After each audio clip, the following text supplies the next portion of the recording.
Hello, welcome back to the Pro Wrestling Power Hour, where we talk about pro wrestling, some kind of power. There were lights on and stuff, but it's probably not for an hour. Probably not for an hour. We've got an interesting one today. We are going to be pitching some ideas to kind of fix WWE at the minute. Problems that we see, yeah, or just like ideas for like programs and characters and stuff like that. Obviously, for people who don't know us, though, Luke, who are we? Because exactly what I was about to do. Well, I am Luke. You may know me from Eat Sleep Game. I review video games, do a podcast, and do like first impressions and stuff like that. This is Jordan. He is the host. I hope I'm pointing the right way. I don't actually know. Yes, you are. That was good. He is the host of the Game for All podcast, which I am also on. So you may also recognize me from that. Yeah. So if you're a video game fan, you may already know us.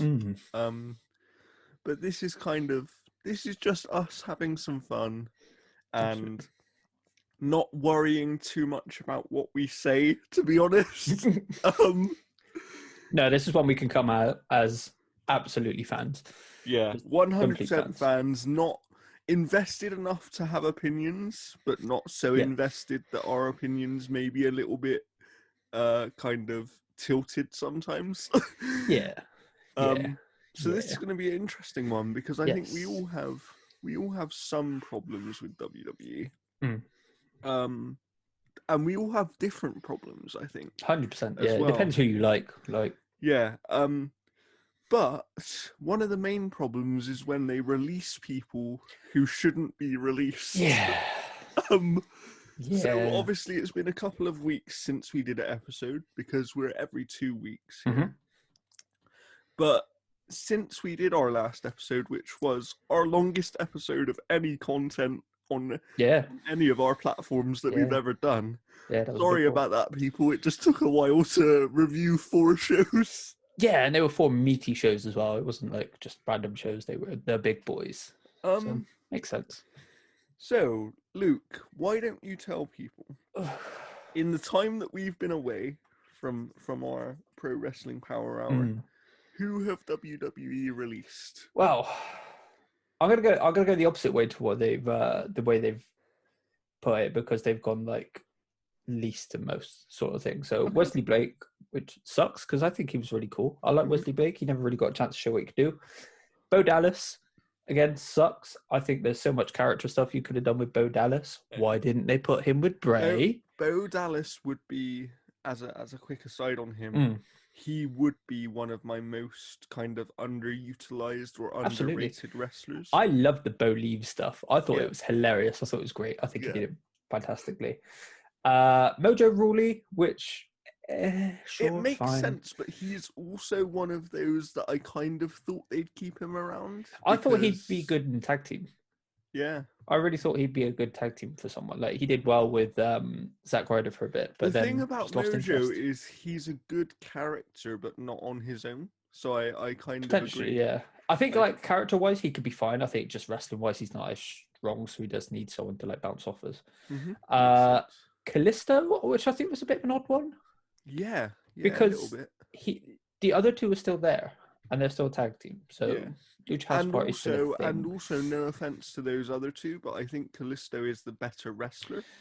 I would have said Lindsay, but that's fair. I mean, they're all good. They're all very good. I think Lindsay is the most well-rounded of the 3, but so my only thought on it, if I was thinking as a business person, would be maybe Callisto was on a lot more money, potentially, because he's been there longer, etc. But I don't. It's odd. All of these releases are very odd. I mean, some you can kind of understand, like Bo Dallas, Mojo Rawley, Wesley Blake, because they weren't doing anything. Yeah. But now we're getting into like Chelsea Green. Oh, sorry, no, I skipped one. Tucker, I think sucked because it's, as we'll get on to later, it's one of those where they split up a really fun tag team. Yeah. While like Otis is great, he's back in a tag team. It's like, why? Yeah, so you put him back in a tag team after his one singles run where he was really popular, but then you just decided to kind of not do anything with it. Yeah. It's odd. Like the decisions they make sometimes Yep. it's almost like they make a decision, and we've heard it before, but it's almost like one week they decide, yeah, this is going to be where we're going to go, and then 2 weeks before they actually get there, they change their mind. Yep. And it's really odd. Yep. Like, Yep. There's no long-term why appeal there. have Otis win the Money in the Bank to I know. then just lose it to Miz? I Like, know. you could have done something really interesting there. Especially with like who were the two that were actually on the ladder? Was it AJ and Brian that were actually on the ladder I trying to think grab it? so. Yeah. And then they drop it to bloody. I'm always up for someone surprising winning Money in the Bank, Me which will too. come into one of my pitches. Me too. But the thing is, if you're going to do it, you then have to see it through and not back out. He said he wanted to cash it in on tag team titles. And I'm like, that would have been cool. That would have been different. Yeah. But no, not allowed to do that apparently. Very odd. Very Chelsea odd. Green is another one that got released, which sucks because again, didn't get to see her do her thing. She had a couple of appearances, one big match on SmackDown, and she got injured. That's it. She's done now, but she's going back on the indies. She's already got loads lined up from the sounds of it, and she's going back to her. What was she called? Something mess. Oh yeah, I can't remember.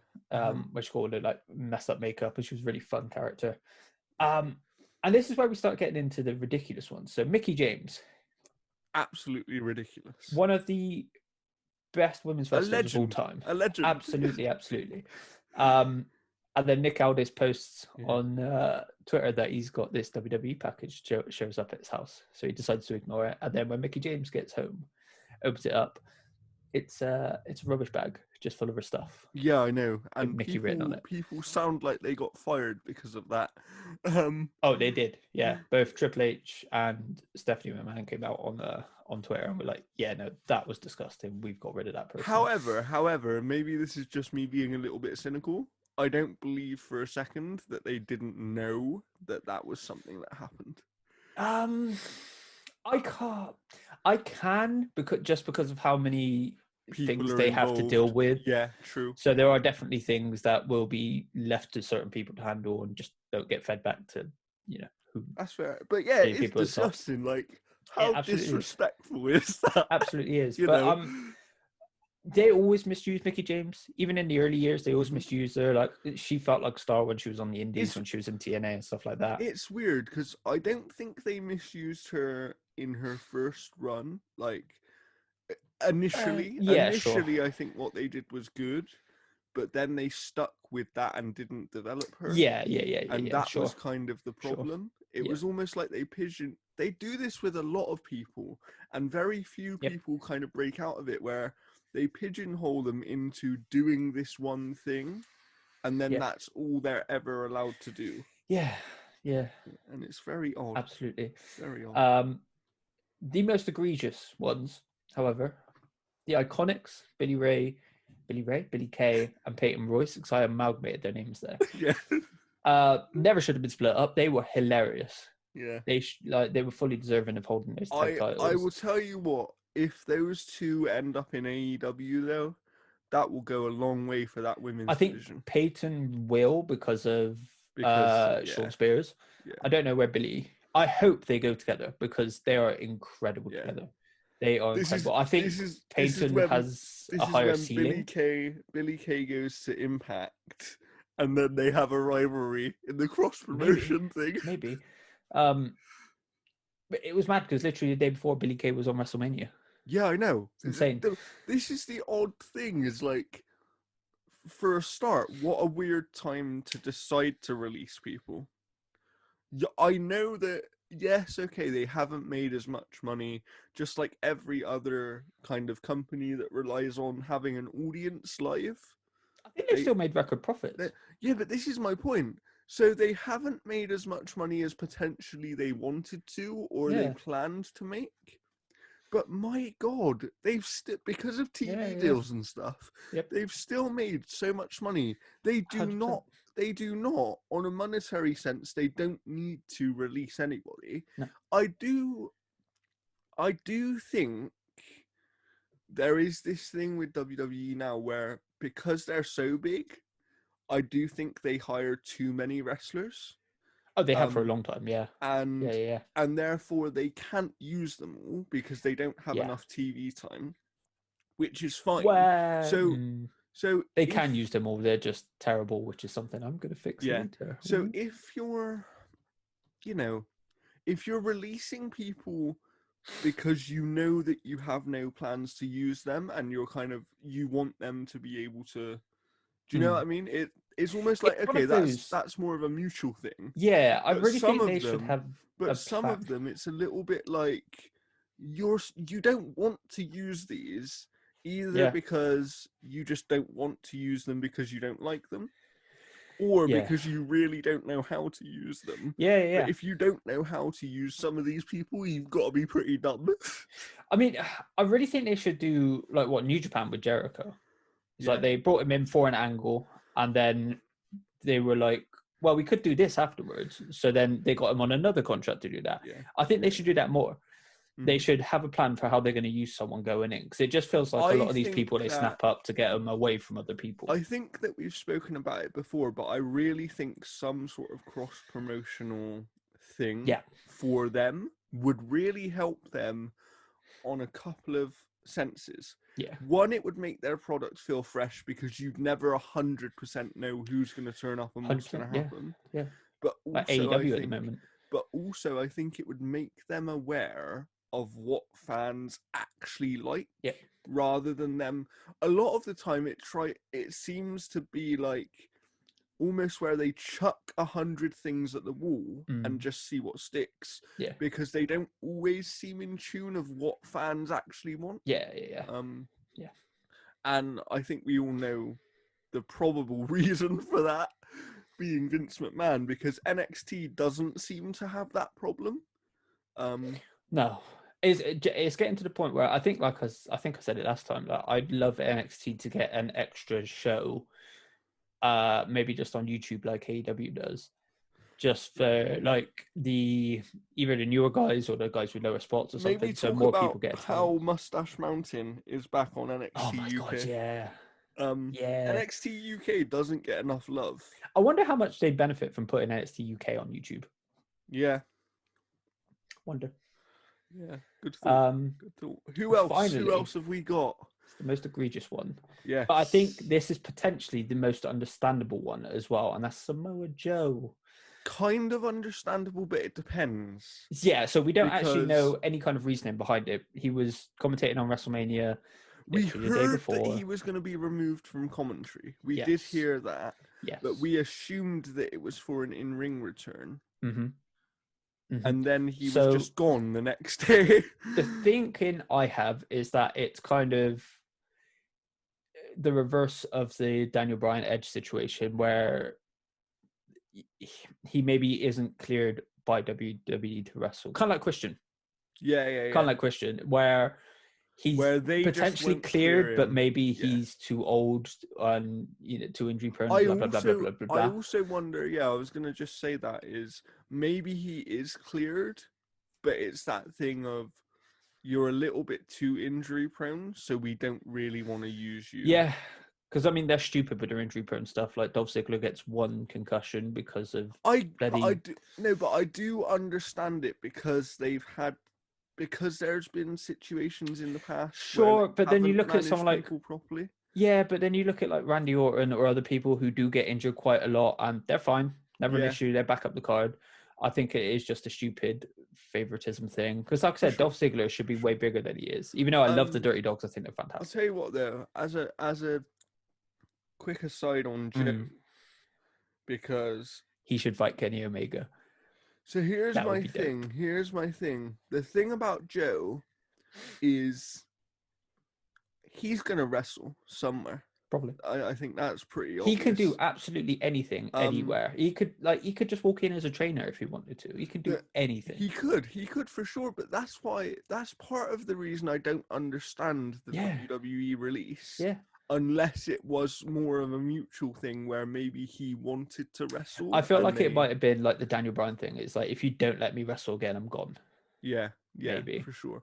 But imagine if Joe turned up in New Japan. I don't think he goes to New Japan. I think the problem with that is that New Japan is hard on the body. Yeah. So I think he could probably do a couple of dates in New Japan and a couple of matches, but I don't think it would be a regular thing. No, for sure. TNA what I'm Impact. thinking, Go on. Sorry, this would be my quick pitch for Joe. Yeah. Would be Kenny Omega just won the Impact World Title, right? What if Joe goes back to Impact Wrestling, and that's how he fights Kenny Omega? So he doesn't go to that is exactly AEW. what they're hyping. That's what they're hyping. They just released a Slammiversary, like small hype package, and say this is where their world changes again. And they flash up Samoa Joe, Mickey James, Chelsea Green. Oh wow, I haven't seen that. Okay, kind of like they did last year, where they flashed up everyone, including like to be fair, Spud. We haven't talked about Impact Wrestling much, but they've put together a pretty good roster. Impact have been fantastic for a very long time at this point. They've gone under the radar a lot, but the problem with this AEW thing is I don't actually see, other than like having Kenny Omega as their guy, their champion, it'll put eyes on them. But other than that, I don't see what they're gaining out of this. Unless it leads to some sort of invasion angle where their wrestlers go the other way. I'm not sure. I mean, we've already slightly seen that with the Good Brothers. For sure. But I don't know. I think it will just be like a working relationship. I think you will just see crossover here and there, just like we want WWE to do. Just like the not a bad thing by any means. But yeah, the Samoa Joe release. I think Joe's the only one that feels like he could take on Omega for Impact. I don't think Impact have like. I'm not a big fan of Rich Swann. There are. I don't think he's. But you'd have to build it. I would have much preferred Moose. I think Moose would have been way better. So Moose versus Omega. Wow. Yeah. I think cool. The problem is you couldn't do. What's the guy's name now? Sami Callihan. You couldn't do Callihan because Omega's done Moxley, and I think that would be too similar. No, I think. Well, I mean, the thing is that Rich Swann and Moose had that title match before. Yeah, I think Moose should have won. Because the whole time that they were talking about Kenny Omega fighting Rich Swann, I was like, well, Omega's just going to win, isn't he? True. I never once for a second thought that Rich Swann was going to win. No. I'm not a big fan as like I like Rich Swann athletically, but he doesn't feel like the guy. Do you know what would be really Moose cool would for me? What would be really cool, and I don't think they'll do it, but I just think it would be an interesting match and dynamic, is Omega's got both titles. What if he has to defend them both in the same match? But he's defending one title against one person and one title against the other person. Oh, yeah, that'd be messy. I mean, they had 2 referees. Yeah. In that this one match. It'd be messy. I could see him defending both on the same night. Yeah. Potentially. Because I still think, we've spoken about Christian before. They're obviously, AEW are building up a few Christian wins now. Mm-hmm. But Christian's also been in Impact previously. Yep. And I just wonder whether you could imagine that we somehow get to a match where it's Omega versus Joe versus Christian. I don't think so. I think Christian's ceiling would be that TNT. I think he'd make a great TNT champion.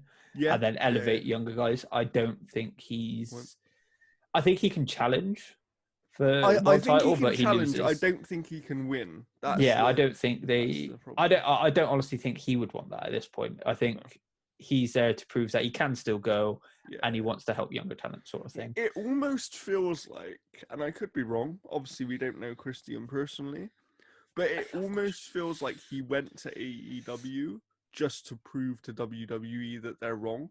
Yeah. Do you know what I mean? 100% is. 100% is. Because he can clearly still go. His match with Kazarian was good. But do you know what? When you see people like that can still go, it actually makes me far more frustrated that they've lost years of their career just because of kind of WWE trying to be so safe and so Yeah, that's also not necessarily true because, like we saw with Edge, he went years without actually pushing to get back in the ring. Whereas like Yeah. Daniel Bryan took a little bit of time off and then he was like, no, fuck this, I'm wrestling again. Mm-hmm. Edge took that time away first. But I also think So with Christian. the Edge story is an interesting one Mm. because I think that the thing about Edge, at least from the documentaries they've done, Mm-hmm. is because he was told that in his current condition at the time he could Yeah. die if he did it again. Yeah. I think that's why it Oh, probably yeah, 100%. put him off for longer. 100%. Whereas once he'd had the surgery, by that point he'd already accepted he was never going to do it again. Yeah. So he didn't actually think about doing it even after the surgery, even though he probably knew in his Wasn't mind, it yeah, I'm okay that like now.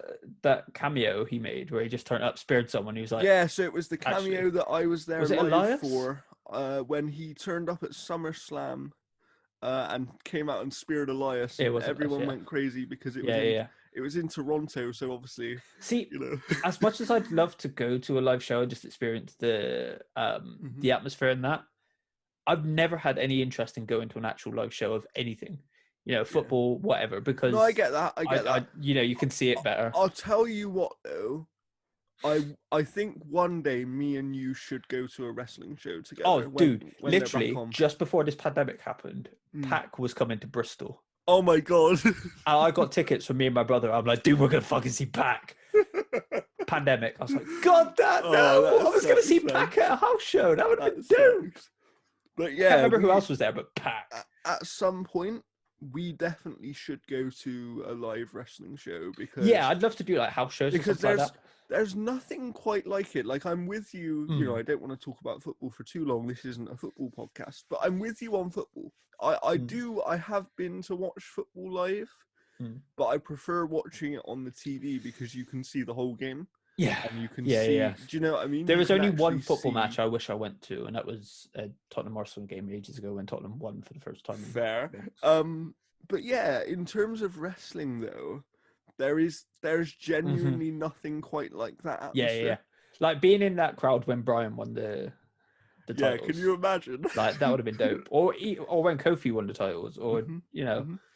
Yeah, man. Or that Raw after Mania when like someone returns. We were just talking about Edge, and I was in that crowd. I was actually on the front row, and the atmosphere when his music hit before you even saw him was was like mental. Yeah. Like I would have loved to have been at that Rumble when he returned. Yeah. Or but when AJ came out and debuted because they screwed up the cameras. As much as I would have loved to have been at the Rumble when Edge came back, I'm actually glad I wasn't because seeing his face when he came out. Oh my god, yeah. Made it mean so much more. Yeah. You know what I mean? 100%. Like you could see that it meant the world to him. And in the I forget what they call it. I think it was the Chronicle. They did the Chronicle recently on Edge. Oh yeah. In the lead up to WrestleMania. And he was talking about how his one thing is like obviously his mum passed away and she never got to see him get this thing back, which meant the world to him. Yeah. And I just thought, you know, that's crazy that like for him, and I'm sure it's the same for many other wrestlers as well, but for him it genuinely seems like other than his family, wrestling means the world to him. Yeah. And it's, you know, I'm just so happy that he's got wrestling back. I do because wonder he can still do it as well. Yeah, I do wonder what he does next. Whether he does, you know, he does make that turn. He does turn up in NXT like he wanted to, because we haven't seen him since. I think that Edge has earned the right to do whatever he wants to do. Right? Yeah. I like think so. Whatever he feels like doing. I think it'd be really cool if he turned up in NXT. Yeah, that would be very, very cool. That would be great. Because like, there's so many people that have wanted to do that, and they just haven't been allowed. Like AJ wanted to do that, didn't get a chance to. Yeah, it is odd. Why do you think you've just mentioned AJ? Why do you think that he's the only one from like the bigger TNA stars they brought in? So like your Samoa Joe, your Bobby Roode, etc. AJ was the only one who skipped NXT. I think because AJ was the biggest star outside of WWE. True. Like literally it's like if Will Ospreay decided to join WWE now, wouldn't be NXT probably. Did you see that Punk was yeah teasing that? That's interesting. Ospreay did it first. Ospreay was like, fight me. Yeah, but the fact that Ospreay's teasing Omega as well. Punk is actually teasing it is like yeah. Ospreay when Omega won the It's when funny Omega because... won the Impact title, Ospreay was like, I'm waiting. I'm like, for sure. Ospreay is the best. I love Ospreay. It's funny because on the case of Punk, I watch what he says on Twitter quite a lot. Okay. And he does seem to be, if you pay attention to things that he says, he seems to be very slowly getting that itch back to wrestle again. Oh, I think he's had it for a while. There have been pictures where he's like in a ring, and it's not clear what kind of ring it is, but it's like he's in a ring. Yeah. And I know that he was filming the TV show with Stephen Amell.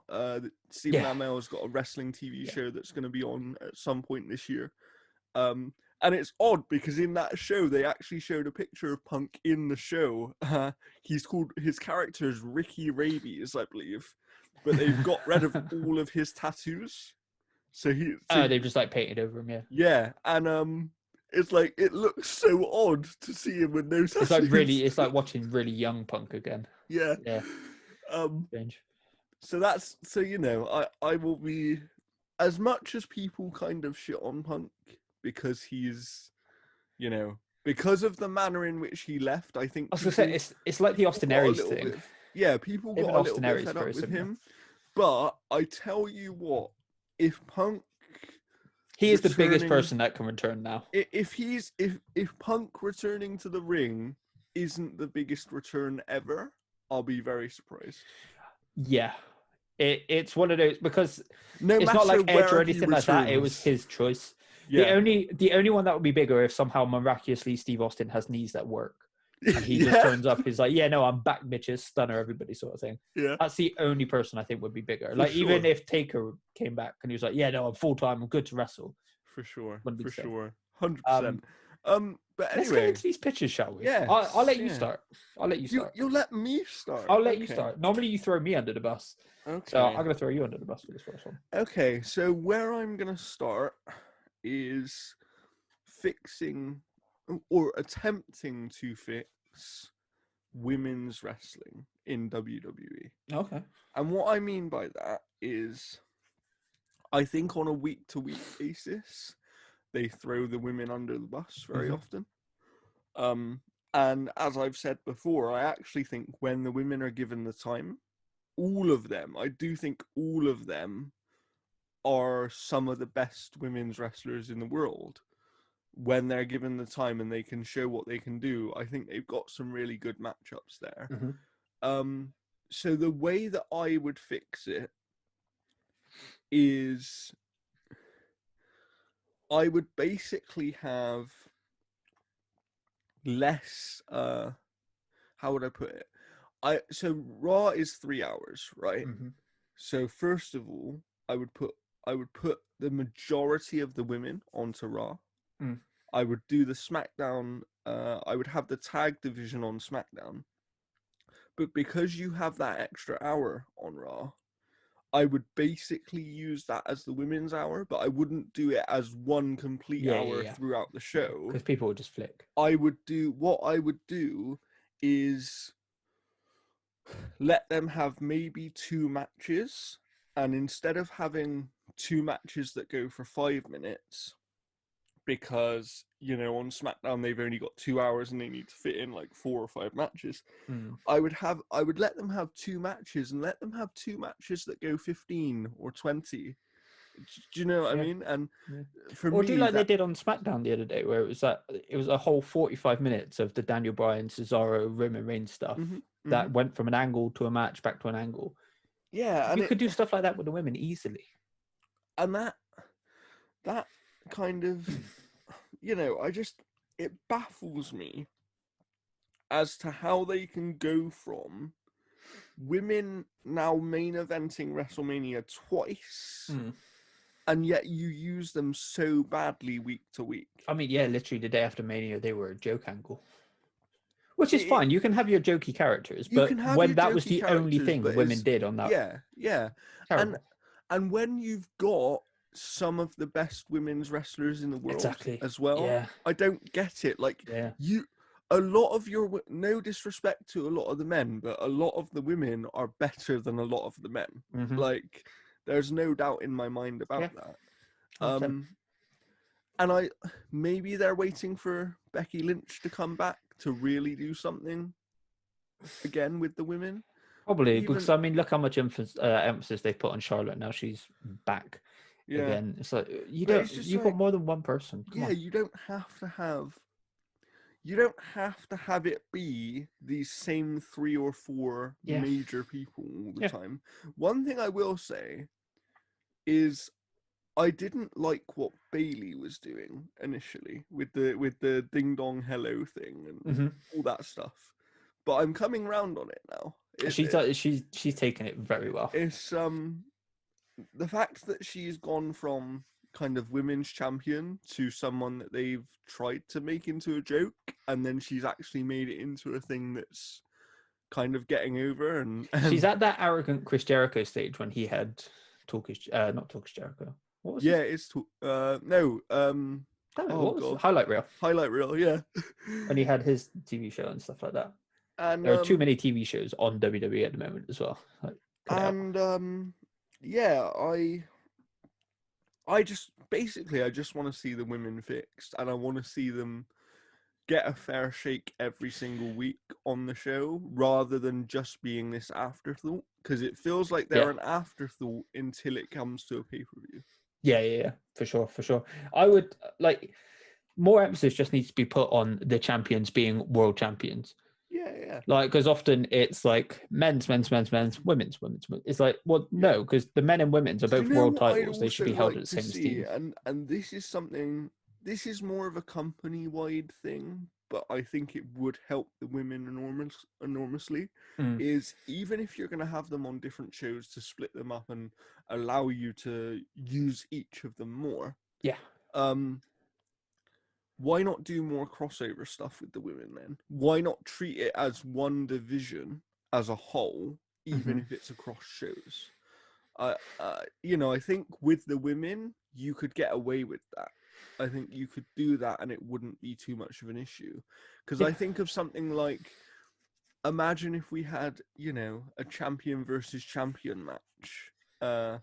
Belair versus Rhea Ripley, there's some really cool stuff they can do, and that does go for the men as well, but I actually quite like the men's divisions being fully separate because it makes each show feel unique. With the women, I think you potentially benefit by mixing them and having it be one entire division across the shows. Fair. I'm doing housekeeping first. Okay. So I'm going to tidy up the shows.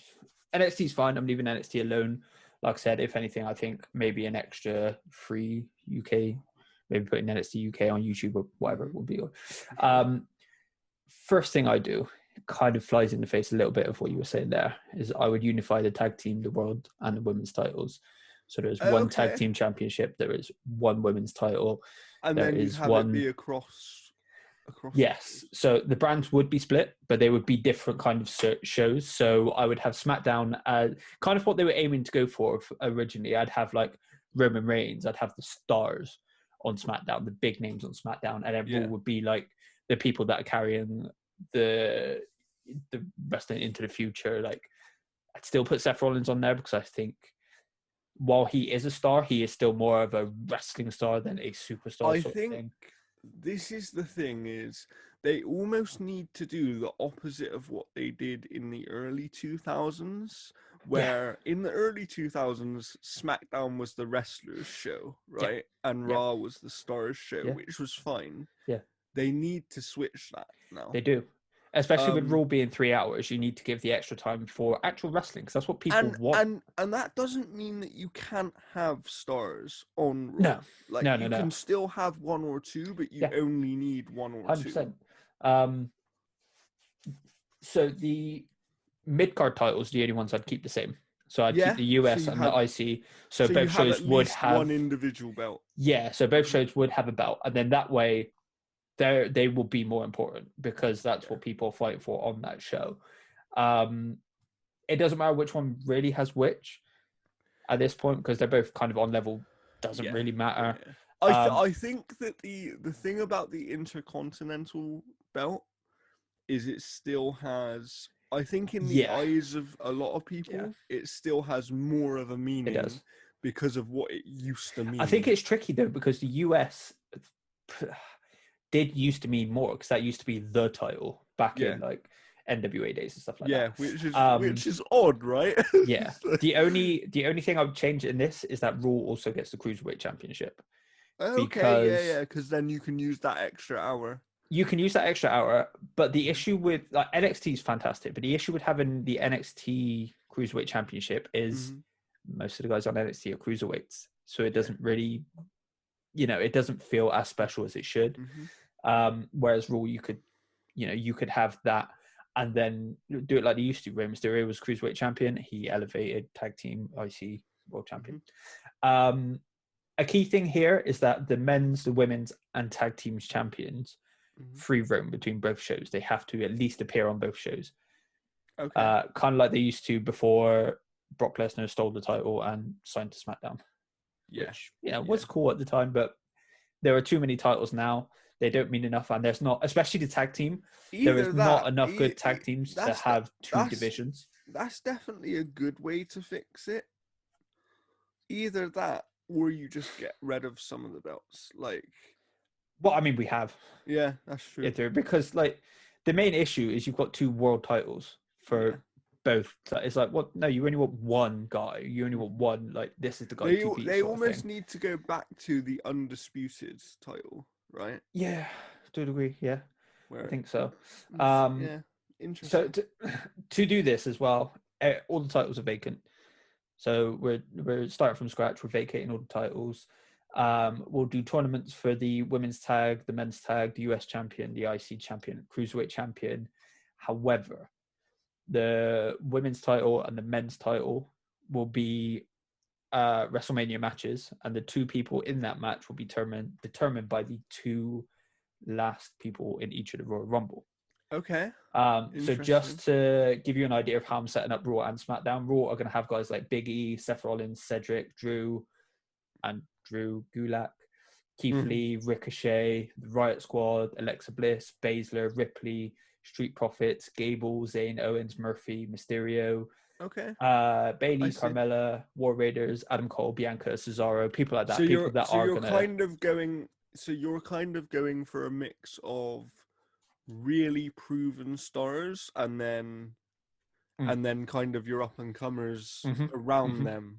Yeah, because this is going to be the main way you're going to see people shift around is either they're not getting enough time on SmackDown or whatever, but the main thing is going to be once you become a star here, you're going to move over because you've done your job here. Yes. Kind of.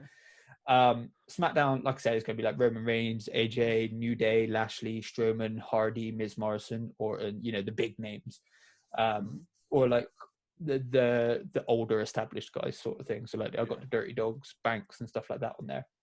I want Bailey on Raw. Okay. Because Becky's out, so we can't really, Do you know what I want to happen with Bailey? Just for a second. Go on.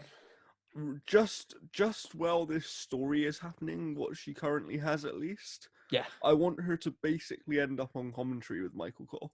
I think she would be fantastic on commentary. I think it should be great. How great would that be? One thing off the top of my head, one thing I'm throwing in here. Yeah. We're killing the 3-man commentary booth because it sucks. 2-man. 2. Okay.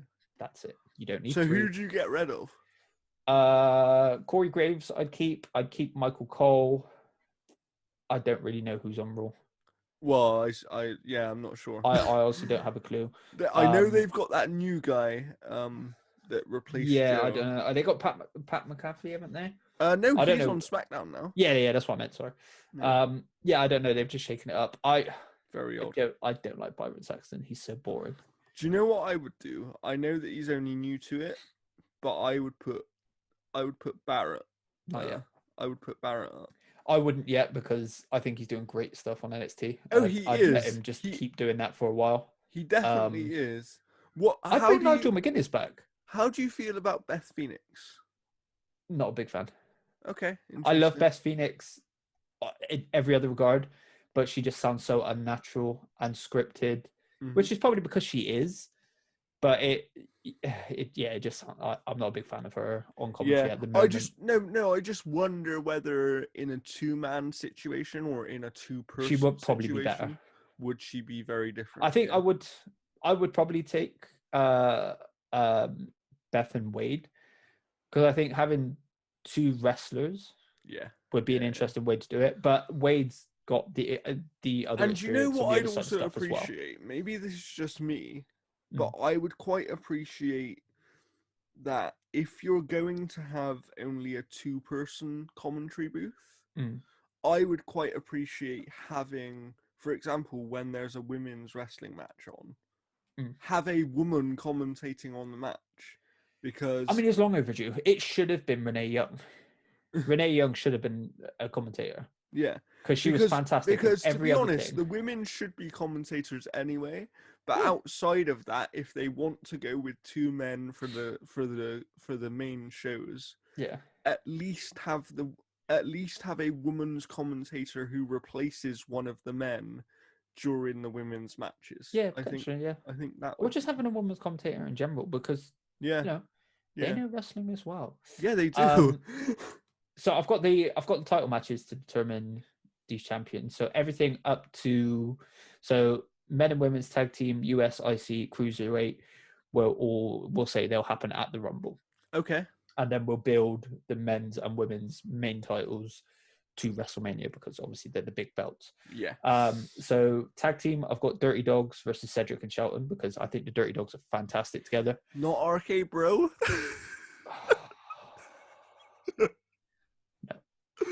No.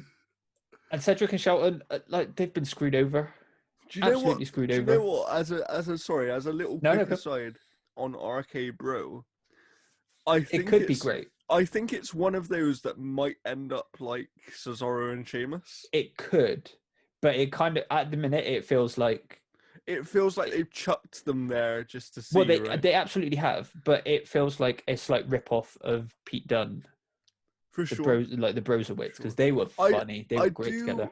I do wonder whether it's also a thing about, maybe this is just me not giving Riddle enough credit, but maybe you put Riddle with Randy so that he can learn more. I honestly would be surprised if this was Randy's idea, because like in the lead up to the Stone Cold thing, he talked about wanting to work with certain, like Ricochet, for instance. He was like, he's really talented, but he's missing something. He'd love to work with him.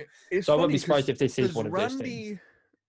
Randy's an odd one, because he hasn't been a main champion in quite a long time now, right? He held it briefly in that Drew thing, which was weird, but sure. Yeah, but I don't. That was weird. I hate transitional champions, especially because he basically was a transitional champion, because that was basically, let's get it off Drew for a little bit. Yeah, just so to elongate it. Old. It wasn't as bad as The Miz, but no. Yeah. But other than that, though, Randy hasn't really been at the top of the card for a little while. I wonder whether he's got to the point in his career where it is just sort of like, now I want to just do whatever I want to do. I think he... and he seems to be wanting to do a lot more of the creative stuff. Yeah, the great thing with Randy is that he can literally be anywhere on the card and you wouldn't really question it. No. Unless it was a cruiserweight. And it's odd, right? Like, why is he one of those wrestlers that seems to fit perfectly anywhere? Because not many can do that. You know, John Cena couldn't do that, really. Yeah, no, he did. He did. I mean, he made it work with the US stuff. Yeah. And he made that great, the championship running thing. That was awesome. Yeah, so these title matches are, in my head, they're to give either...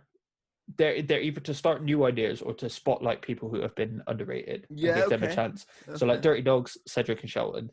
Dirty Dogs win because I love them at the minute. Okay. But it gives Shelton and Cedric, a spotlight. See, if it was me booking that, and that was the match, I would have it go the other way. I would have Cedric and Shelton win. Yeah. Because if it was me, I would split up Dirty Dogs. I I love would them. not. I absolutely love wouldn't. them, but I think there's so much talent in them both individually. So I wouldn't yet, because if they play it right, they can beer money 2.0 that bitch. True. They could fully beer money that shit. Yeah. They could, and Rude would have to be the heel. Rude would Yeah, he would have to do the heel thing again. Yeah. And I just love them together. I think they're a great fit. And they are, but they're odd. a weird It's really thrown together odd. thing that has worked fantastically, and I don't want to lose that. I think, especially in this tag team at the moment. The weird thing is they worked too quickly, and I don't know whether it's because they both have a history of being tag team wrestlers. I think it is that, and they are just absolute pros as well. Yeah. Like they're two people that can work with anything you throw at each other. The chemistry between them, though, and do you know what? Fantastic. Do you know what? I want to give Rude a shout out because he seems like the guy, and I don't know. We haven't spoken to him, but based on what he's doing now, he seems like the sort of wrestler who is just kind of happy to be in WWE. Yeah, like, he seems to be. He doesn't seem to be bitter about not being at the top or it's kind of not having a championship. Yeah. He seems to be just happy just to be on the card and do whatever he needs to do. Yeah, it seems like he's one of those with that attitude of whatever they're going to give me, I'm going to fucking knock it out of the park sort of thing. Yeah. And it's kind of been rewarded. Like I thought he should have been US champion for longer, but I still think that, Rude is one of the stars that I'd really like to see back in NXT. Just because, I'm saying if he does go solo again, eventually, I think you could play off the Ziggler and Rude thing. You can do something there really interesting. But I think having Rude back in NXT, because that's almost the one thing that NXT is missing, is the constant star. And what that could be Balor. That could be Balor, and it could become Karrion Kross. But he's not long for NXT, I don't think. You don't think so? No. Triple H wanted him on the main roster immediately. Oh, wow. Or they wanted him on the main roster, but wow. There was a lot of talk of it anyway. But yeah, I would love to see Rude back on NXT. I think something like Rude versus Gargano is something I'd really like to see. I'd also just like to see the return of someone doing the glorious bombs. I honestly like, as much as that would be cool, I think he's perfect where he is. Yeah. I think when they inevitably split up, and hopefully this somehow it does the same thing it did with like Storm and him back in the day. It makes Ziggler a bit more relevant, and then they can, instead of the world title, they go into the US or IC.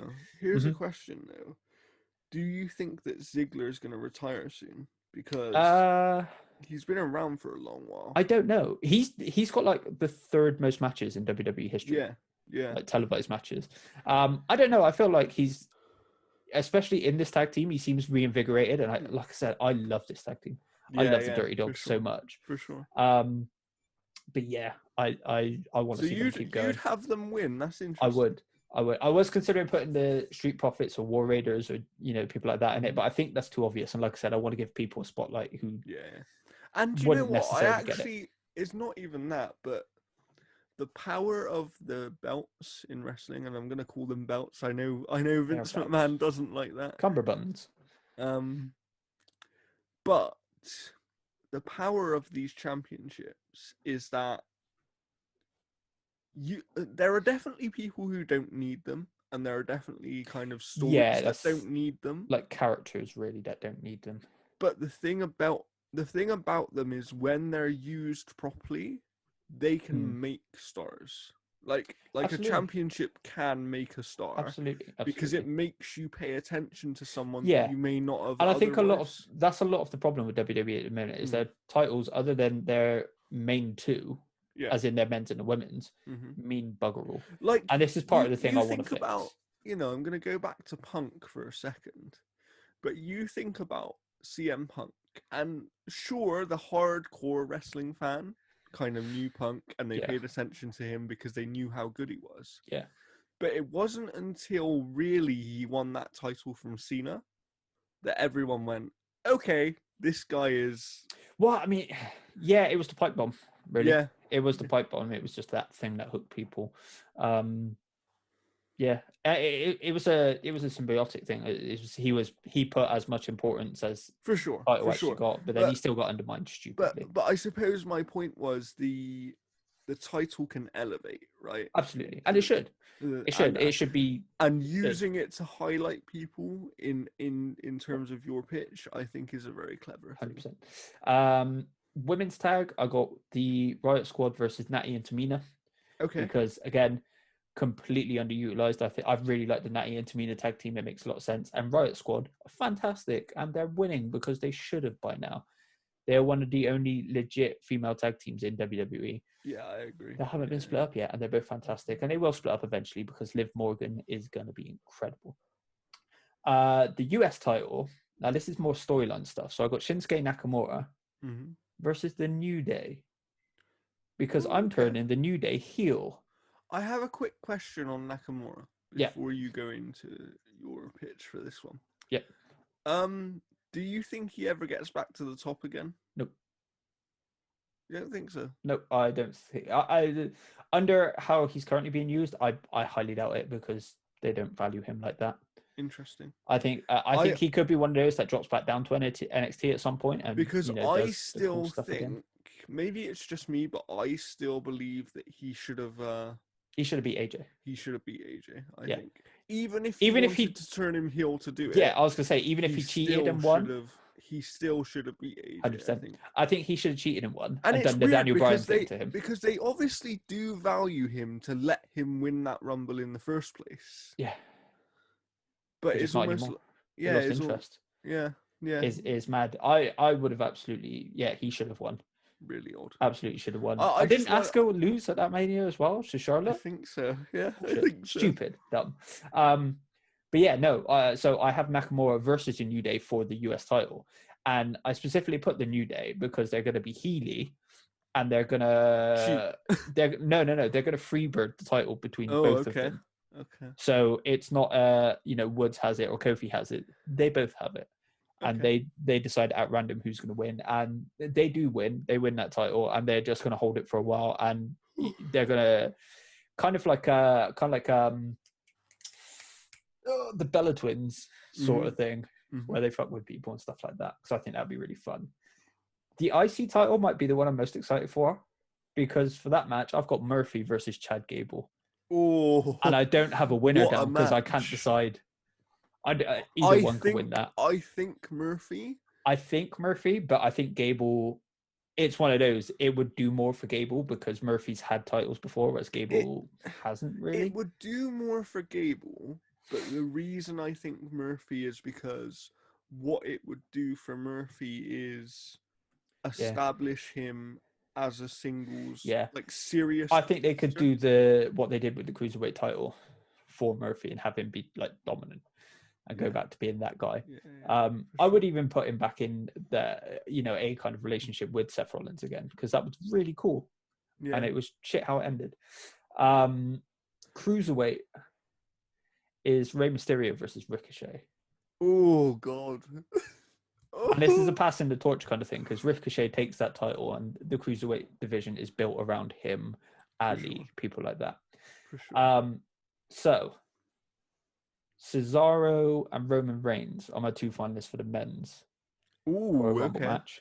Okay. Cesaro wins. Yeah. Because you're making a statement here. I'm so happy that they're clearly pushing Cesaro right now as well. They're almost backing themselves into a corner with this, where Cesaro has to win. Yeah. Because if Cesaro doesn't win, there's going to be a fucking riot. Yeah. I'm just happy Cesaro's getting recognition. If he wins, that is the absolute bonus. He deserves it more than it's the Kofi Kingston and Daniel Bryan thing. He deserves that shit. I was looking it up. He's like a 22-time tag team champion at this point. Yeah, he's crazy, right? It's insane. But the only thing, while we're on the subject of it, is that if he wins, he deserves it. I get that. Hmm. And they have built him to some degree. Yeah. But it would almost feel too quick. I don't think he's winning it anytime soon. Okay. I think they're saving it for like a SummerSlam or a Rumble or something like that.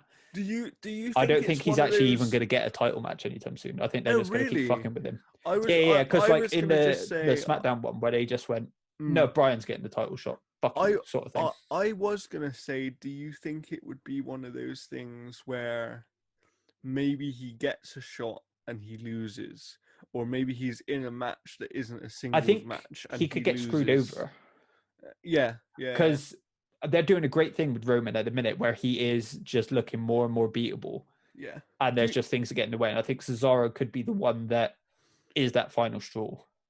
Yeah, yeah, for sure. Um, It's weird because obviously everybody felt like when Roman was doing what he was doing, I think everybody kind of felt like and hoped for The Rock at some point. really don't. Um, I like that'd be cool, but that doesn't need the title. no, because you can have Roman as that character Yeah, without the and belt, I think right? And you it can can have still Roman be, as that character without the belt as well. yeah.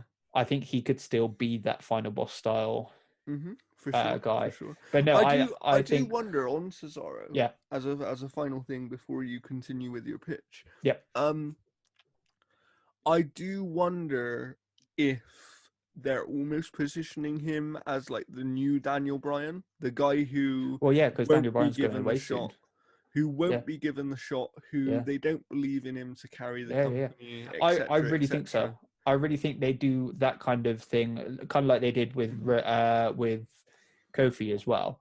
Yeah, But instead of Vince coming out going, "You're not getting the shot," it is Roman calling the shots because he yeah, has that power. for sure, for sure. Um, until eventually, Cesaro does get that big win. Um, finally, Maybe Heyman screws Roman over and and uh, helps Cesaro win or something. maybe I don't know. Because they've got some history. They do, Uh, they do, so that they would be do, interesting. they do indeed. Um, So yeah, finally, continue. so for the women's one, it's Bianca Belair Mm-hmm. versus Rhea Ripley versus Shayna Baszler Ooh. because all three managed to eliminate. So there's some kind of way where it ends up being a three-way. Well, all you do is they all get eliminated somehow Well, at no, the same because it's the time. last two, so it would just be the last three, and they all like knock each other out or something like that, or they Yeah, all that's like what I take mean. each other out. Yeah, So you'd have to do something where they somehow all go over yeah, the rope and yeah, all yeah, touch the floor at yeah. the same time. This would be a dope match, and Shayna Baszler kills both of them, and then Shayna Fair. Baszler. Can we also see in this in the Rumble setup to this? Uh-huh. Can we please get Vince running out again and tearing both his quads? No, I don't want Vince because anywhere near this. because that was That was like hilarious. the funniest thing I've ever That was seen. hilarious. It was. And I think they screwed it up a bit because I think they could have kept that running until Mania and had Batista and Cena. Yeah, for sure. But yeah, just going off of those. So we got Dirty Dogs, the tag champions, Riot Squad are the women's tag. Mm-hmm. The New Day are the US champion. Murphy or Gable is the IC. Probably Murphy, I think I'm leaning to because Gable gets quite a lot of TV time anyway, so he can get that back at some point. Ricochet is the cruiserweight champion. Baszler is the women's champion. Cesaro is the men's champion. So Ricochet, Murphy, and New Day stay on their respective shows. Mm-hmm. The Dirty Dogs, Riot Squad, Baszler, Cesaro have to be on both. Yeah. So off of that is just a couple of angles that I've just really come up with to see it through a little bit. So Baszler just kills everyone. Yeah, makes sense. Like her sense. NXT run, like Goldberg used to, but she's actually a good wrestler. Cesaro becomes something of like a modern day Bruno sort of thing. He does have a substantial run. Murphy, Gable, Adam Cole, Riddle, and those sort of people around the IC and IC title constantly just have good match after good match after good match, and they make the IC title the main event a lot of the time. So there could be like a world title angle, but the main event, the match, the final match, or whatever the main event happens to be, is something to do with the IC title on that show. Miz and Morrison end up finally split up after they lose in the tag team tournament, and then they both go after the US title. We've already done the New Day stuff, so they just keep winning in obnoxious Healy ways. Mm-hmm.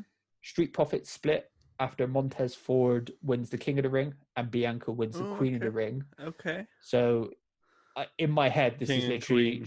Queen. So, yeah, this is literally Shawn Michaels kicks the shit out of, Yeah. But it's Montez doing it to Angelo. And then literally I've got... it's a HBK Diesel partnership with Bianca being Diesel. Yeah, So that would be cool. That would be really cool. I've got Sami Zayn teaming up with Kevin Owens, turning face and going after the tag team titles. If fail, I would love that. Go into the main event, not the main event, the Money in the Bank, where Sami Zayn turns on Kevin Owens again because he was always heel. He was just using him. This will, of course, never ever happen. But I love Sami so much that I kind of wish that he just wins every belt. This Sami Zayn's great. So the whole point of this is for Sami Zayn character work and Kevin Owens character work, because Kevin Owens and Chris Jericho's thing was fantastic, and I'm thinking similar thing here.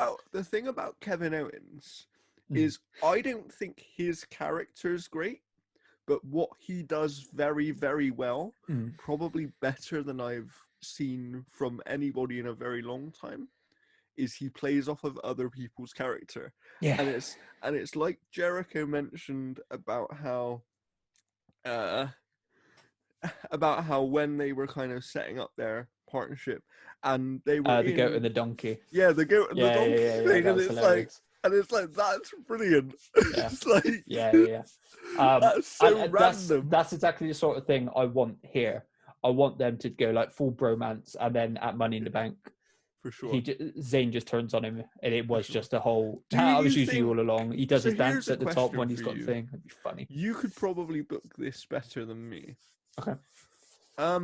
How do you think, in theory, as a solo competitor, we could make Sami Zayn in this character be a face?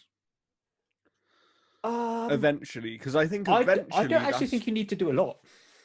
Because I think eventually that's what will happen, right? I honestly don't think you need to do a lot. It's just whoever he's facing. True. I think you literally just change who he is facing. True. Yeah. Because like Kevin Owens hasn't changed all that much. He's still the same guy. He's still got the same motivations. It's just who he's facing has changed. Yeah, that's true. So I don't honestly think you need to do too much. Yeah, it's almost like because the character's already a tweener. Yeah. It's the Samoa Joe thing. It's the same guy. It's just different people he's fighting. Yeah. I think you could still do all the silliness. I think you tone it down a bit, because I think it works better as a heel. Can Kevin Owens and Sami Zayn basically be the new APA, please? Like, can they have some sort of office where people come to talk about conspiracies and like? I wouldn't have that as faces, because it's a face thing, but. Yeah, everything with Kevin Owens and Sami Zayn, because they're hilarious. Oh god, there is so much they could do with that. There is. Yeah. I would have Bailey and Carmella team up again, because they're actual friends and they're really good friends. And I would eventually have them win the tag team champions, because I think they would make a great. Bailey has shown she loves tag team wrestling now. She talked about it a lot on her Steve Austin interview thingy. Yes. And Carmella just. They're not giving her anything to do. I think she's got a great character, and I think she's really interesting. I think her and Bailey working together, them being actual friends, they could find some really interesting stuff to do. And finally, Becky, Charlotte, and Sasha Banks become the Steve Austin, Triple H, and Rock of SmackDown, constantly infighting with each other, ultimately just coming up short against whoever the main champion is, Baszler in this regard. And then Becky and Charlotte eventually team up, becoming the two-woman power trip. So I don't know, but I have a sneaking suspicion that Becky, when she comes back, may only be around for a short time. Potentially. And what I mean by that is I think she'll come back to kind of pass some stuff and finish off some stuff that she feels she needs to finish off. But I don't think she'll wrestle for that much longer. At least on a full-time basis. I'm not entirely sure when she's going to be back. Okay. Because you think about it, like, you don't really want to hand off a fairly newborn kid to whoever. You don't want to be taking them on the road. The rumor was they were trying to get her back months ago, right? Like they were trying to arrange to have her come back months ago. Yeah. And like, in fairness, as fantastic as she is, other than having that star power, we haven't really missed Becky Lynch. No, we've missed the character and the star power. I do think there's something to be said for the star power, because I think even Sasha and Charlotte don't have the star power that Becky has. But the problem with that is, if they just... So I think Baszler should have won at WrestleMania, but the reason she didn't win is because they knew that Becky was pregnant, and she literally was just like... There was talk of like... I can't remember exactly what the quote was. It was like, oh no, there's this badass that doesn't want you to know she's actually a nice person. That was like, no, Becky should win. That was Shayna Baszler. So Baszler turned down the chance to win it because she was going away. It just feels like WWE have missed opportunities to fill that gap and have another star turn up. Because the thing is, Baszler would have been Becky. Like. Well, I mean, Baszler would have been Baszler, but yeah. Yeah, but do you know what I mean? Yeah. As in, she basically would have been the man 2.0. Potentially, yeah. I think she would have just been like female Goldberg, but can actually wrestle. For sure. No, sorry. She'd be female Samoa Joe. Yeah, She'd literally be female Samoa Joe, and that would be incredible. So, Luke, but yeah. Have you finished? I have. That is the... Now comes the time to indulge me. Because this is very much more of a personal one. But I do think doing it would fix a lot of issues. I think it also has the potential to create issues, and that's the problem. So you need to work with me on it, but hear me out first. So WWE have a massive roster. Yep. To use this roster properly, they should have another show. But it should be almost a completely separate thing. So if you think of NXT as something that is for kind of the wrestling fans, right? It's not for the mainstream, but it's for people of all ages. What I would do is you have another show. And you basically just do it the easy way. You bring back ECW again. But this time you do it properly, and you do it as ECW as much as you can without going too far. So you have hardcore style matches on a regular basis. You make it maybe a very late night program. It could even be only an hour long. But you kind of have it, and you maybe have one belt. Maybe how you get there is you kind of recreate the hardcore championship, which then becomes the ECW title. I think you have one belt for the show. Because I think it would be almost like the ECW title, but combined with the hardcore title, where you could win it. Anybody could win it at any time, right? Potentially. And my thing is, it would almost be like NXT, but focused on an adult style product in terms of the, having the hardcore matches, having these things that just feel like what WWE have lost because they're so rightly so. They're trying to play towards what TV companies want for advertisements, and all that sort of stuff. But even if it's a network-based show, even if it's a WWE network thing, give another show to your hardcore fan, if that makes sense. And I think it would fix a lot of issues, because I think that you could have a lot of guys on that show who don't get used elsewhere or don't have the time to be used elsewhere. And I just think it would fix one of the major problems, which is a roster that's too big, not having necessarily enough time for everyone to shine. Even if it was only an hour-long show, I think, you could do an hour-long show with a roster of sort of 15, 16 people. And I think it would work. And I do think there is a way, even today, I think there's a way that you can do an ECW style product without it being too much. But I can see that it could cause problems. So what do you think on it, Luke? I'm kind of with you, except for the ECW stuff, because I was never a big fan of. I wasn't ever a huge fan. I liked a lot of the wrestlers in ECW, but I wasn't a huge fan of the product, sort of thing. That's fair. I'm kind of with you though, because it's something I've thought about quite a lot, especially with the split brand. Yeah, I think each one could have their own supplementary show. Yes. Like as they are when they've both got their own world titles and stuff like that. I think one could have superstars, one could have main event, and they should be used in a more significant way to build.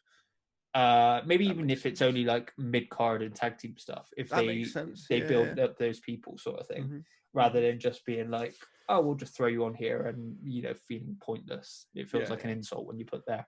So other than it necessarily being ECW, because I think the problem with having stipulation stuff on a constant basis is the same issue we have like with the Hell in a Cell and the Elimination Chamber. It kind of it almost doesn't mean it doesn't mean as much because they're kind of just like pulled out sort of thing. But how otherwise, do you think? So here's a question for you then, I guess. Yep. Why did ECW manage to do it back in the day without it being a problem? Because back in the day, they were very different. I think if this was separate from, because this is still something that happens today, if it was separate from WWE rather, I think it could work. Okay. But I think under WWE, it would just get dry very quickly, as ECW did. Yeah, true. So conversely, that show should be called Nitro. Oh. Because I've actually thought about this. Oh, so yeah, but my point was more about having an extra show. My initial thought was ECW because I think that's how you make it feel like a very unique product in an easy way. Yeah. The difficulty of doing ECW now is that it would also feel like, because ECW was NXT back in the day. Yeah, it sprang your Mankind, your Stone Colds, your Brian Pillmans, Chris Jericho's. It was NXT before NXT, but it had the hardcore stipulations. Yeah, it had the hardcore edge, like that. Right? Yeah. Do you know what the weird thing is? Going back to the reincarnated ECW that WWE did, it's an odd one because I know Paul Heyman was in charge initially when they did back ECW. Yeah. But when they first brought it back and they actually treated it like a separate product, it worked. Yep. It was when they tried to then make it a normal show with a few hardcore stipulations Bobby Lashley, here and there. Big Show. That's when it didn't work. So, have you, and I highly recommend it if you haven't, to everybody, Adam Blompier books that ECW. Okay. And he basically makes it into what NXT would become, and he does it great because he points out one of the biggest problems is they did what WCW did, is they made the young and up and comer guys into the bad guys, so people didn't, they would actively be encouraged to root against them. So you see CM Punks, see Elijah Burks, I don't remember who else was in that stable, and then they just put WWE guys. They put Bobby Lashley, they put Big Show, they put Kane, they put Matt Hardy, even Christian. They just put them there, and it made it a third. Some of those WWE guys would have worked. Yeah, but if the Paul problem Heyman was kept in charge. By that point, the WWE had taken over and it was shit. Yeah, but this is kind of my thing is I almost want what should have happened then to happen now. That's basically what I'm saying. Interestingly as well, another one, if you haven't watched it, I would highly recommend it, is I think kind of what you're talking about could also work. Adam Blompier booked Raw Underground. Okay, yeah, Raw Underground was where my initial thought came from. Is like, and you could have that kind of thing. It would give something for guys like Ricochet and people like that aren't getting anything to do, something to do. And it's not just that. It's like, I'm not saying it needs to be ECW in the sense of you have to have like a ladder match every week or whatever. Yeah, sure, I think you can still have standard matches, Mm-hmm. but it needs to be a product that feels different. Yeah. And that's the key. And I think the way that you do that is something like Raw Underground or whatever. I can't, in my mind, I can't help but think, you know, if they went to Heyman and said, look, we're going to give you another shot at ECW because you've proved yourself that you can, you know, run these shows. Yeah, just let him run a show himself. Yeah. I think he would be open to it. And I also think, because ECW is still his baby. I think a really cool way you could do it is how you've got like Raw and SmackDown. You have that NXT versus Nitro, ECW, whatever you call it. Yeah. Have it be the NXT alternative and that level rather than having it up there with Raw and SmackDown. Yeah. And I also, it leads into something else, which is kind of why I want this thing to happen. Okay. Is I would like NXT to become more of a main show. So I want it to be almost the opposite thing. I want the product to stay the same. Yeah. But I want it to be put on the same level. So, for example, when we have, and they've done a little bit of it before, but when we have the big pay-per-views where, you know, maybe it's a SummerSlam, Survivor Series, etc., always have NXT on those shows every time. Like I wouldn't have them on their shows because I think generally the takeovers are better. They are, but I think them having their own show and literally taking over that weekend or that period, I think that honestly works better than potentially, because you think of it from a Vince standpoint. Raw and SmackDown are his. NXT will just get drowned out. They will be the first half. That's true. But if Vince was still in charge of it, I think them having their own show and building their own show and not having to form into a WWE show does work a lot better. But I completely get what you mean. Yeah. I just think, you know, I think I look at what they did at Survivor Series that time when they did the 3-way.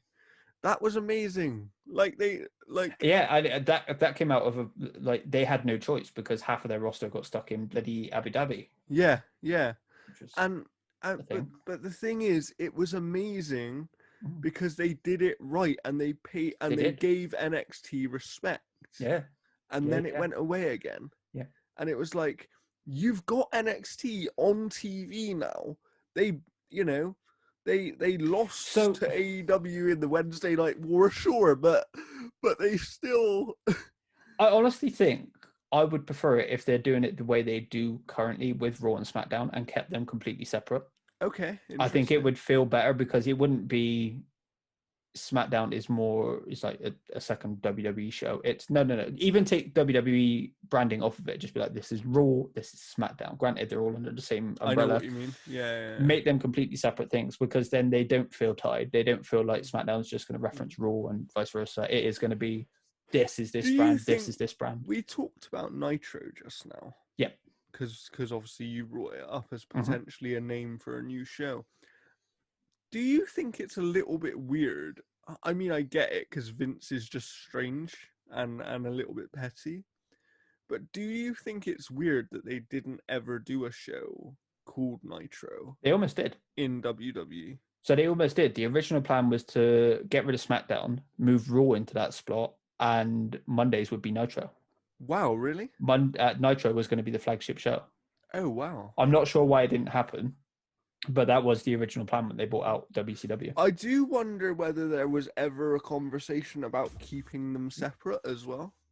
Yeah, probably. Whether they're, do you know what I mean? That's probably because that is where the brand split originated from.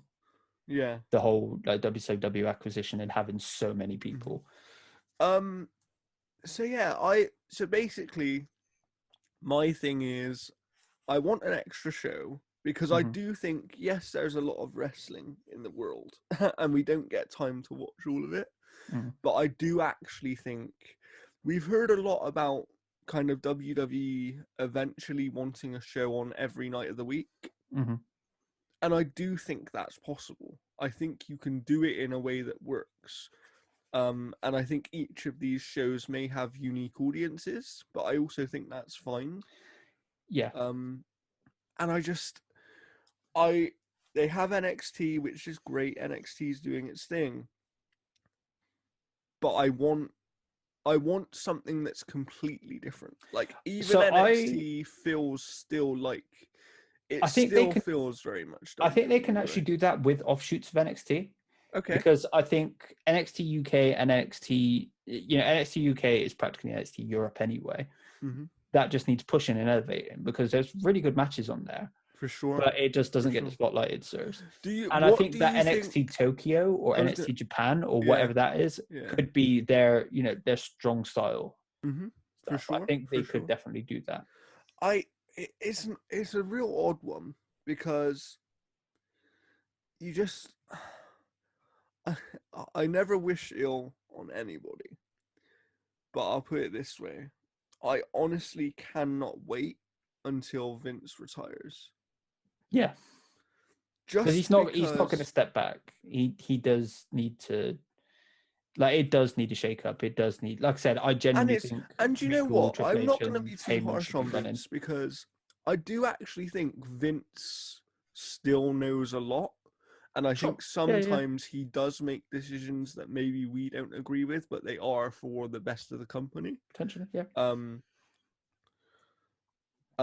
I think he's a very clever businessman to build up what he's built up over the years, I think even if it was a case it's like he handles the business, but let's Triple H, Heyman, and Regal handle the shows. Yeah. He handles all the business side of stuff, but the actual talent and stuff is by those. And it's like this odd thing. I don't know if you've heard about. I think the guy's name is Nick Ahmed or something.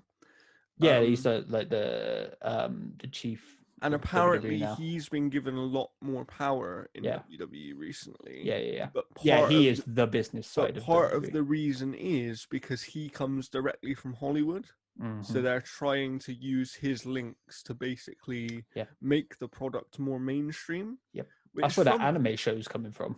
Which from a business standpoint makes a hell of a lot of sense. Yeah. But I just hope it doesn't compromise the wrestling product itself. Yeah, I would love for Vince to do the same with the actual shows.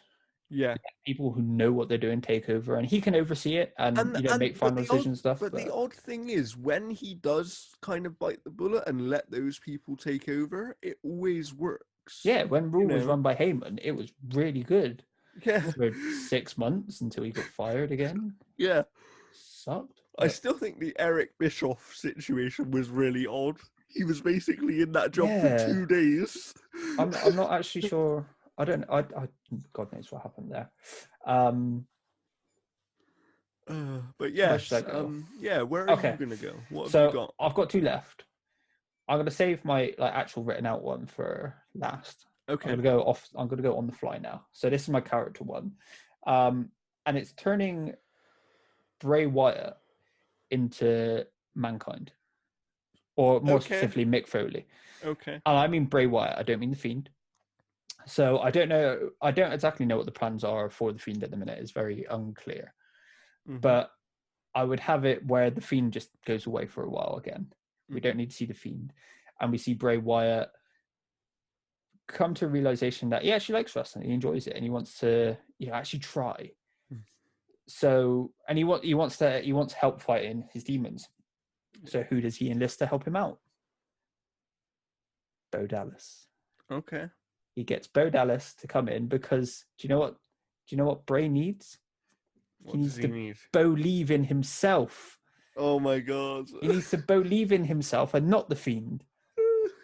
So we have the tag team of Bray and Bo Wyatt, because he'll go back to being not go back to being Bro Wyatt, but in storyline, they reveal themselves as being brothers, and Bo changed his last name. I still don't understand why that never No happened. idea.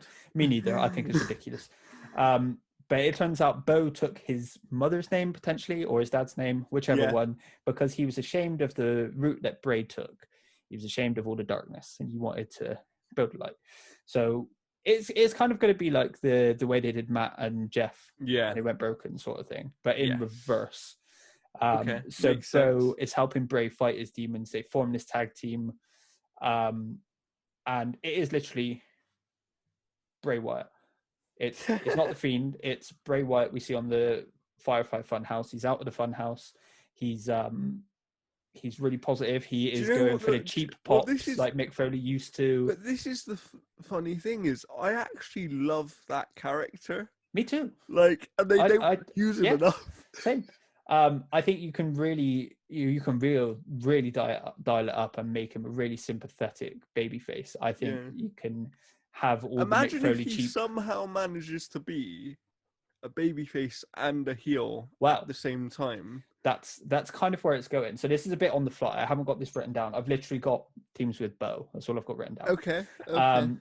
But essentially, they beat all the odds. They win the tag team titles, and then let's go with. Maybe we'll go with the New Day being shitty dickheads. Okay. And just screw him with them, and they take out Bo or something like that. They injure him, whatever. Yeah. Bray has to give up the tag team titles, which he adores. He loves these tag team titles because he's worked so hard in their achievement. He's overcome the darkness that was the Fiend, that was the cult leader and stuff like that. He's shed all that skin. He is new Bray Wyatt. And he kind of, you don't see him for a while. All goes away. And then he comes back. He's defiant. He's like, no, I want those titles back. They mean so much. Also elevating the tag team titles. They mean so much to me. They're proof that I could overcome, what the Fiend was.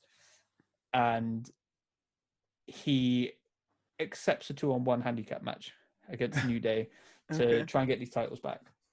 Like I said, off the fly. Not got any of this written down. It's cool. He just gets beaten. He's getting beaten down and beaten down and beaten down. And then I'm thinking we pull the Alexa Bliss in the Royal Rumble, but actually do it. Okay. So where they're getting beaten down and then lights go out. Couple of minutes, obviously. Lights come back up and it's the Fiend just stood in the middle of the ring. I was like, oh shit. And he just kills the New Day. Kills the New Day, wins back tag team titles. And then, lights go back down, come back up, and it's Bray Wyatt stood there again, out of the Fiend mask and stuff like that. With and tag he's just titles. like, yay! No. He's fully aware of what's just happened, and he's just kind of sat in a ball on the floor with the tag titles next to him, either side of him, and he's kind of like shaking and being like, I didn't want to do it like this. I didn't want to do it like this. I did not want to do it like this. And so it's almost like he can't control himself. Yeah. Bo isn't there to, Bo leave. Because, man, the Bo leave stuff was fucking good. And how great would Bo Dallas be in the Firefly Funhouse? Because you'd still have those going on. They would be in the Funhouse. It would be all happy and shit. For sure. Because the promos between those two could be great. Bo comes back, and it is just rezenning and getting him back into the, he believes in himself. It's all good. Don't need the Fiend. It's fine.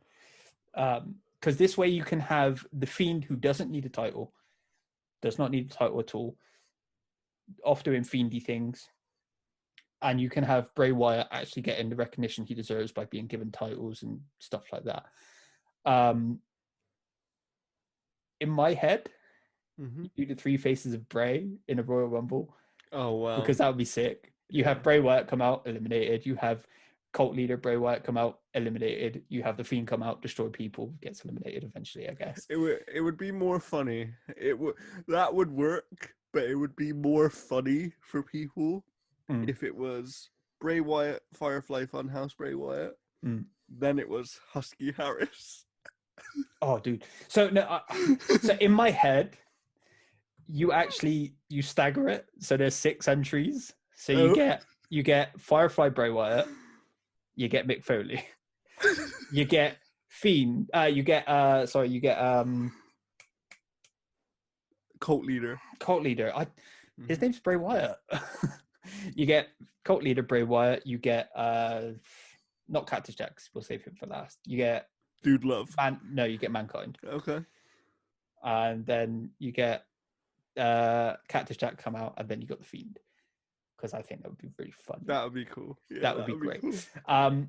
So eventually, what happens is he's trying to fight it, and Bo is trying to use all of his Bo leave, and it's just, you can see it's not working. You can see the Fiend is just crawling back out and coming and coming and coming, and eventually, it corrupts Bo as well.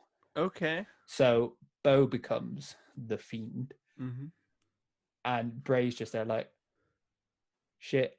It jumps. It's kind of like the Venom, like you. It jumps. Yeah. Yeah, it jumps. It's like out. an infection. Yeah, kind of like it has with Alexa Bliss. Do you think that is what they're doing with Bliss at the moment?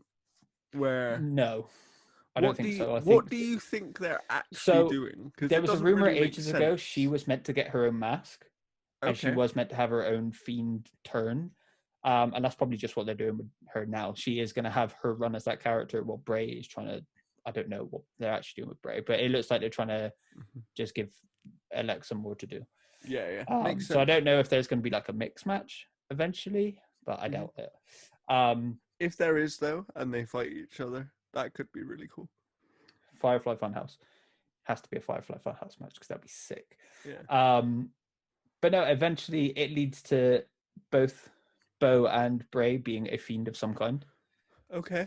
And, you know, they drop the titles eventually because the Fiend does not need a title.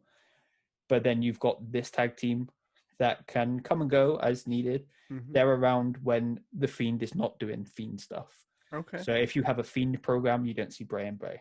You can see them on like a Funhouse. Yeah. But you don't need to see them in the ring. And then, Makes sense. like I said, it gives Bo something to do, even though he's just been released, which sucks. It gives Bray Wyatt something to do. Imagine if he's been released and then they do bring him back, and this is how they do it, though. That would be cool. Yeah, that wouldn't go down well, I don't think. It'd be like the Rockstar, no, what's he called? Drake Maverick thing. There was a lot of distaste about that, but it seems like it was actually a legit thing. It gives Bray the recognition he deserves. It gives him titles. You know, he can win the IC or US title at some point. He can fight for the world title, but he doesn't necessarily need to win it. He gets the recognition and the titles he deserves, but you can keep it away from the Fiend character, because that, it hurts characters. Makes sense. And then the Fiend can just do Fiend stuff. Yeah. And that would kind of be that. You'd have another cool, unique tag team, natural, legit tag team that makes sense. Mm-hmm. And then you still got this awesome character, and maybe even 2, because you could have Bo Fiend or whatever the fuck you'd call him. You wouldn't necessarily call him. So now I'm going to do just some more fun stuff that I'd like to see. Awesome. Just for a bit of a laugh, really. Cool. So NXT, let's talk about NXT. Mm-hmm. And let's talk about bringing some very big stars to NXT to have some interesting matches, some interesting stories. And obviously everyone spoke about Edge being in NXT because he's made it public that he wants to do some stuff with NXT. Yep. But my thing is, imagine if we get Randy Orton in NXT. I hope so. And he's basically the rookie killer. So it's a spin on the legend killer, but he's just trying to stop people from getting anywhere. I had a similar idea. Ideal. Bristol. Yeah. I had a similar idea, and that was when NXT invades whatever show Randy's on, and then they just obliterate Randy Orton. Mm-hmm. So I thought that would have been a cool angle. But yeah, if Randy becomes the rookie killer, and he basically indie killer. He could be. Should be the indie killer. I had this idea a while ago it was him, Ziggler, and I can't remember who else it was, because they were always put against, the NXT call-ups or the indie guys. Yeah. I wanted to have like a stable where they would just like hate those guys. So yeah, my thing would be, I'd love to see Randy, because I think Randy is one of the best wrestlers ever. Like, I think he's that Mhm. good. I think he's actually because he's used so often, I think he's almost got to the point where he's a little bit overlooked now by people. Yeah, I think he's got a lot ever since he's worked on his promos and his storytelling. Like Yeah. he's next level now. He's genuinely incredible again. Yeah. He's not boring anymore. His matches are still a bit iffy, or can be. But what if he goes back to? So this is the thing. What I essentially want from Randy is I want the Voices character mixed with a version of the Legend Killer Randy. Okay. Where he's basically just taking out everybody on NXT. I mean, and that's it's kind just, of what they did recently, isn't it? Like they have amalgamated his character. He is just both of those things. He is still Legend Killer, but he still is a bit of a psychopath as well. And I don't think that's too much of a stretch. I think that's pretty easily done. And I think it could be really entertaining, especially when he finally fights Ciampa. Imagine if it was just a thing of like, imagine if it starts off as people are just randomly getting attacked and you don't know who's doing it, right? On NXT. People are randomly getting attacked. And then one day, just out of nowhere, it could be in the middle of a title match or anything, just RKO out of nowhere. And he just walks off, doesn't say anything. It's just like... Yeah. And you just almost, for a few weeks at least, you have it be this thing where he's just hitting random RKOs on like some of the top stars on NXT. So I would do it in a similar way, but I wouldn't have it's hidden. I would immediately be like, the first thing he does is come in and RKO's Ciampa. Yeah. Because they've been building that forever. I wouldn't necessarily have him fight Ciampa first, because I think between him and Ciampa should go over. Yeah. But whoever he fights first, he like goes in, dominates them, and then he's like, no, this was really easy. Yeah. I'm going to take your belt. And this is kind of my thing, is I think you could have it be a thing where he starts off by succeeding in his mission. Yeah. And he does go through 2 or 3 different people, and he just kind of obliterates them, right? And then it's like, I want more of a challenge. And then maybe you get to Gargano first. And maybe Gargano's the first challenge who doesn't beat him but comes close to. Do you know what I mean? He gives him a real test. 100%. I would have him run through a lot of that roster until he gets to the world title. And then you have that thing of like, I agree that Ciampa should be the one that eventually goes over on him. But what would that, like, imagine what that would do for NXT, even if Randy was winning. Yeah. For Randy to be on the show and be the main storyline throughout the show. Yeah. Have it kind of passed around through different people. It wouldn't necessarily be like he's just clean going over them. He would be cheating. He would be, and it would be, he would be cocky and arrogant. Like I said, he would get to the point where it was like, this, I thought you guys were supposed to be really good at wrestling. This is really easy. I don't need to do no flips or any shit like that. Like, I'm just coming in, kicking your ass. Give me a world title shot. And then Karrion Kross just murders imagine the power that they could give the RKO, though, if, like, at least for the first 3 people, he just literally RKOs them. and that's it. So, in my head, I've got Velveteen Dream getting RKO'd, because hell of a man. He would sell that like a motherfucker. That would be incredible. I'm with that. I think that could be a really interesting play, especially the way that Randy's been playing it, and I think, but imagine if it starts with Riddle. That would be the thing. Is if we tie it into content that's happening right now in WWE. Imagine if that's where it goes with the Riddle thing, where like he's playing nice to him right now, but actually he's gonna RKO him and be like, you don't belong here. Yeah, he's going to. And it's. I think. I think the really one he should do that with it is Keith Lee. Yeah.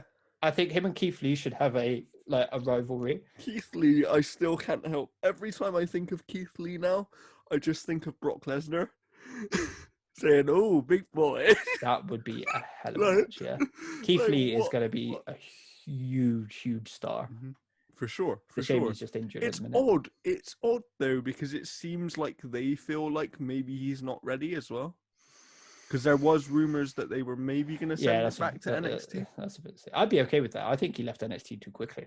Yeah, I agree. I don't think he should have left. I I think he also left think they too fucked him up soon. because they changed his music. I absolutely hate that. Mm. I hate that. They changed his music. They made him wear a singlet. Like, Yeah. it sucked. He was willing to do it. It's fine. But I don't he was understand such a what they great were character. trying to make him though. I don't understand what they were trying to do, changing the music and changing I don't the know. attire. Very odd. I get the attire because he's a big boy. Yeah, we Yeah, get it. for sure. Dumb. Outside of Randy, a few others that I'd like to see on NXT that I haven't really thought of stories for. Mm-hmm. Obviously, Edge is the obvious one, but I think that Edge could be this thing where he does a one-off feud, and then is never on NXT again. I do think someone like Randy could be on NXT for a long period of time. Just going back to Edge, I think Edge is just going to be that guy dotted about where he has a big feud and a big storyline every now and again. I don't think he's, like I said before, I don't think he's, I honestly wouldn't be surprised if he doesn't even win a title. I think he is going to be the storyline guy. Yeah, I wouldn't be surprised if he doesn't. Yeah. But I also wouldn't be surprised if he does. Sure. I think, know what I mean? Yeah, I don't think he's going to. I think his storylines are going to be like championship equivalent. I think his storylines are going to be that. And I think one thing I will say on Edge is I think the massive benefit of Edge is when he's there, he'll be there every week.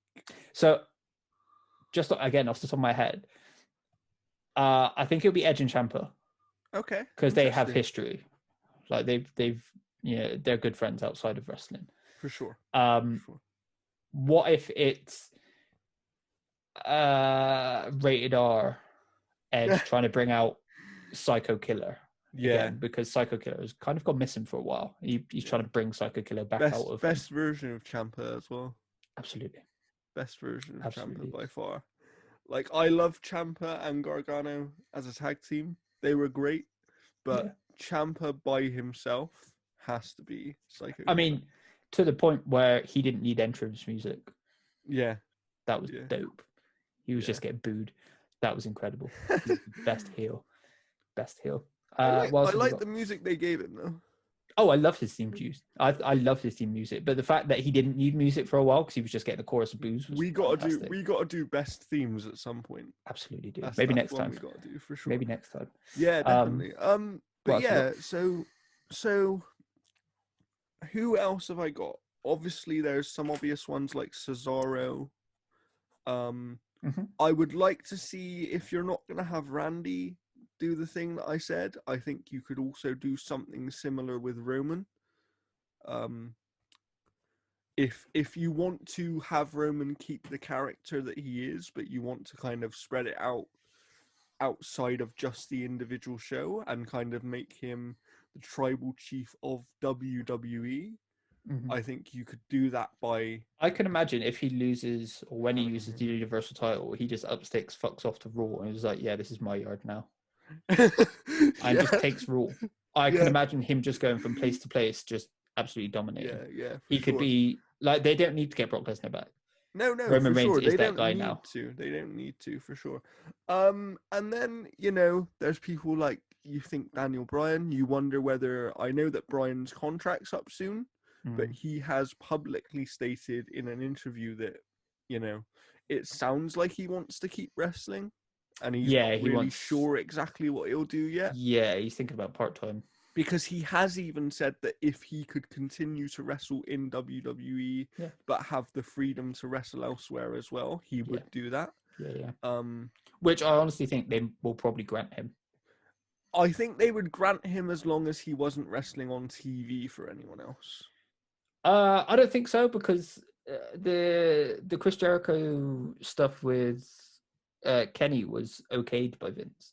Granted, it wasn't under contract. It was seen as flying the WWE banner in Japan. Yes, I think they could do a similar thing. It's a WWE guy in other places. True. Because you do not want to lose Daniel Bryan. And we have no, and I think losing, Brian's probably got to the point as well where if they don't give him what he wants, he'll Oh yeah, just he'll go. just go. Yeah, He'll yeah. just go He was very wherever. close to doing it before they unretired him. For sure, for sure.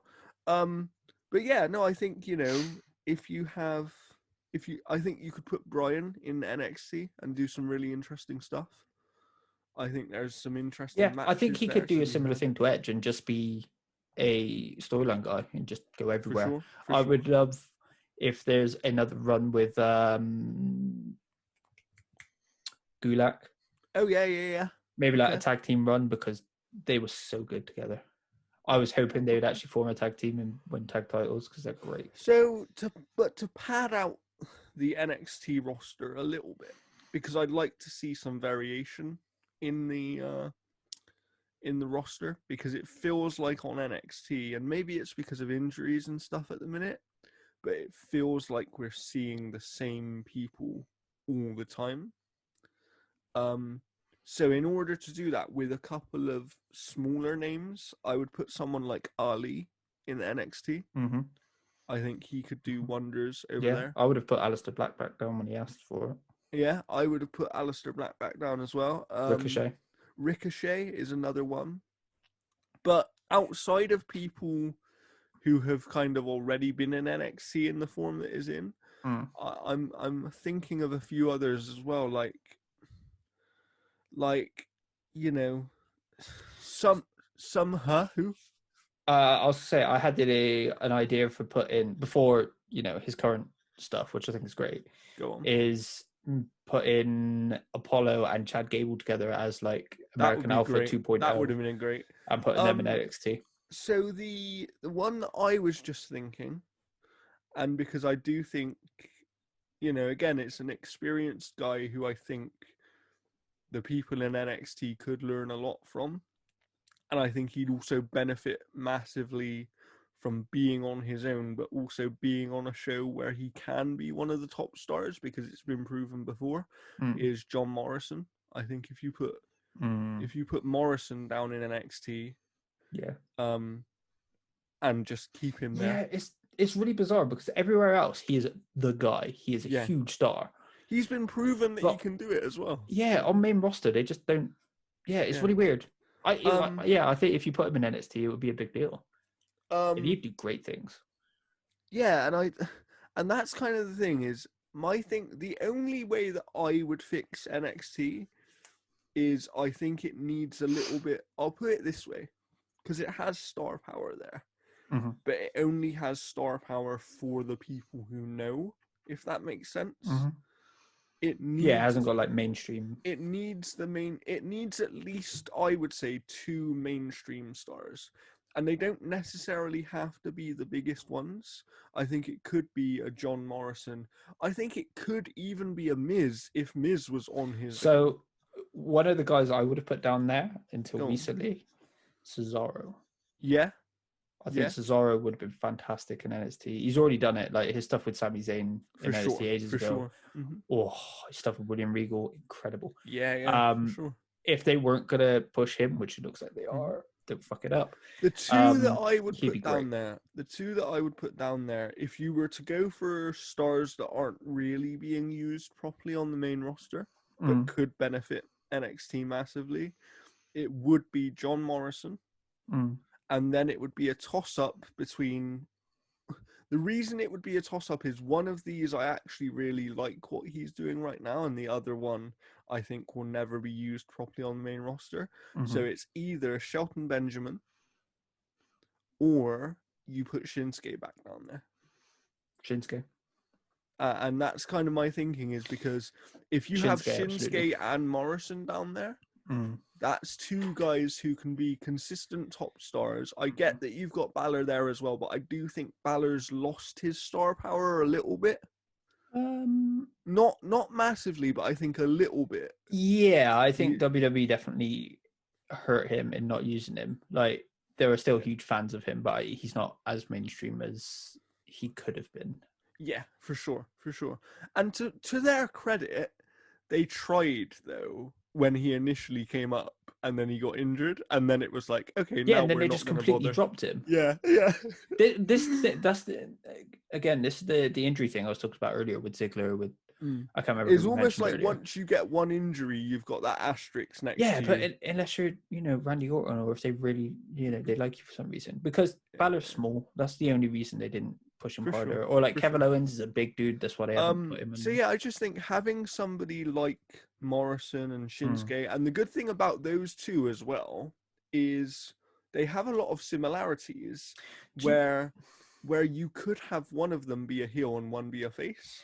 There is one other person I think you could put down there, and I think it will go. You could do fun stuff with the storyline he's currently having, as Sami Zayn. Okay, yeah. I think you could have That would Sami work. Zayn go to NXT and be like, "No, I've escaped them because of all this conspiracy bullshit. They were holding me down and blah blah blah blah." And I think you could. It could make sense having him escape to NXT, For sure.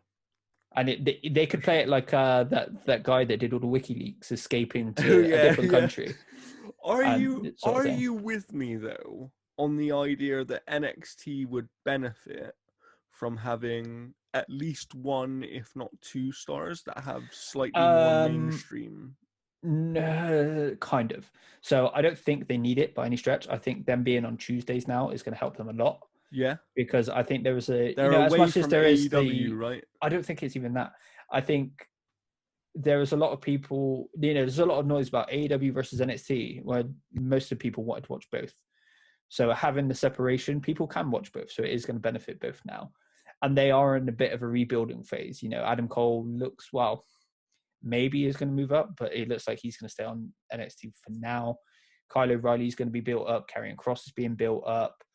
I'm not. Yeah, there are some other people. To be clear, I'm not saying they need it. No, sure. I'm just saying, I do you think they would benefit? I think having Edge in for a storyline would be fantastic for them. Okay. And I think the Randy Orton stuff could be dope. Yeah, I think that could be really cool. If it's those two, 100%. I think the really Randy cool. Orton one is the one that could go really, like, it could be a long-term thing, right? It could be, yeah. As in, you could have with Edge, it would probably be like a month-long storyline and then be over. Yeah, I think it'd be like maybe a 2 takeover thing. So With maybe like a 6-month Randy, run, it could be a thing where like maybe he's down there for a whole year. Yeah. Yeah. Randy's actually fucking about, because it's still on TV, so I don't think he'd be opposed to it necessarily. For sure. Yeah. So let's go to your final one. What have you got? So my final one is a storyline that I want to pitch. So it's kind of revolves around Tommaso Ciampa, as I said earlier, because we love Psycho Killer and he's not Psycho Killer anymore. No. So where he is at the minute, he's teaming with Thatcher and they're going after MSK from the looks of it. So they lose that. They lose that match, whenever it comes. They lose that title match. And then Thatcher brutalizes Tommaso Ciampa. Beats the ever-loving shit out of him. You don't see him for a couple of weeks. When he comes back, Ciampa just can't get into rhythm. He's losing and losing and losing. So he loses to like LA Knight, Escobar, Austin Theory, Cameron Grimes. And I think with maybe like the Cameron Grimes, these aren't all necessarily like he's. I've got a quick question. Yeah, you mentioned someone just now that I'm a huge fan of, LA Knight. Yeah. How long do you think it is before he's the top guy in NXT? Depends how long Karrion Kross is there. Okay. Depends how long Karrion Kross is there. Do you think I think they'll slow build him after Kross? No, I think they'll slow build him. Okay. I think he'll be North American champion, maybe even tag team champion. I think he'll do the works in there. Interesting. Yeah, back to your storyline. So I'm thinking like these aren't outright, he's being absolutely demolished, losing. He tends to be in control. I think the only one that should be 50-50 is maybe LA Knight. I don't know. They should all be relatively 50-50. They should all be good matches. I've got a fun idea for Cameron Grimes because I think it could work. He's getting the absolute shit kicked out of him. They're both on the outside. They're both, he's getting absolutely leathered by Ciampa. The referee's counting, and then like Ciampa throws him back in the ring. But as he throws Grimes back in the ring, 10, Ciampa loses because he's throwing Grimes in the ring. Grimes in the ring. He's out of the ring. And stuff like that. Fair. Yeah. There's going to be things like that for sure. I want another North American title gauntlet eliminator because that was really fun. Yeah, that really was cool cool. idea. We get Tommaso Ciampa not begging because he's Tommaso Ciampa, but like negotiating and being like, I need to be in this match.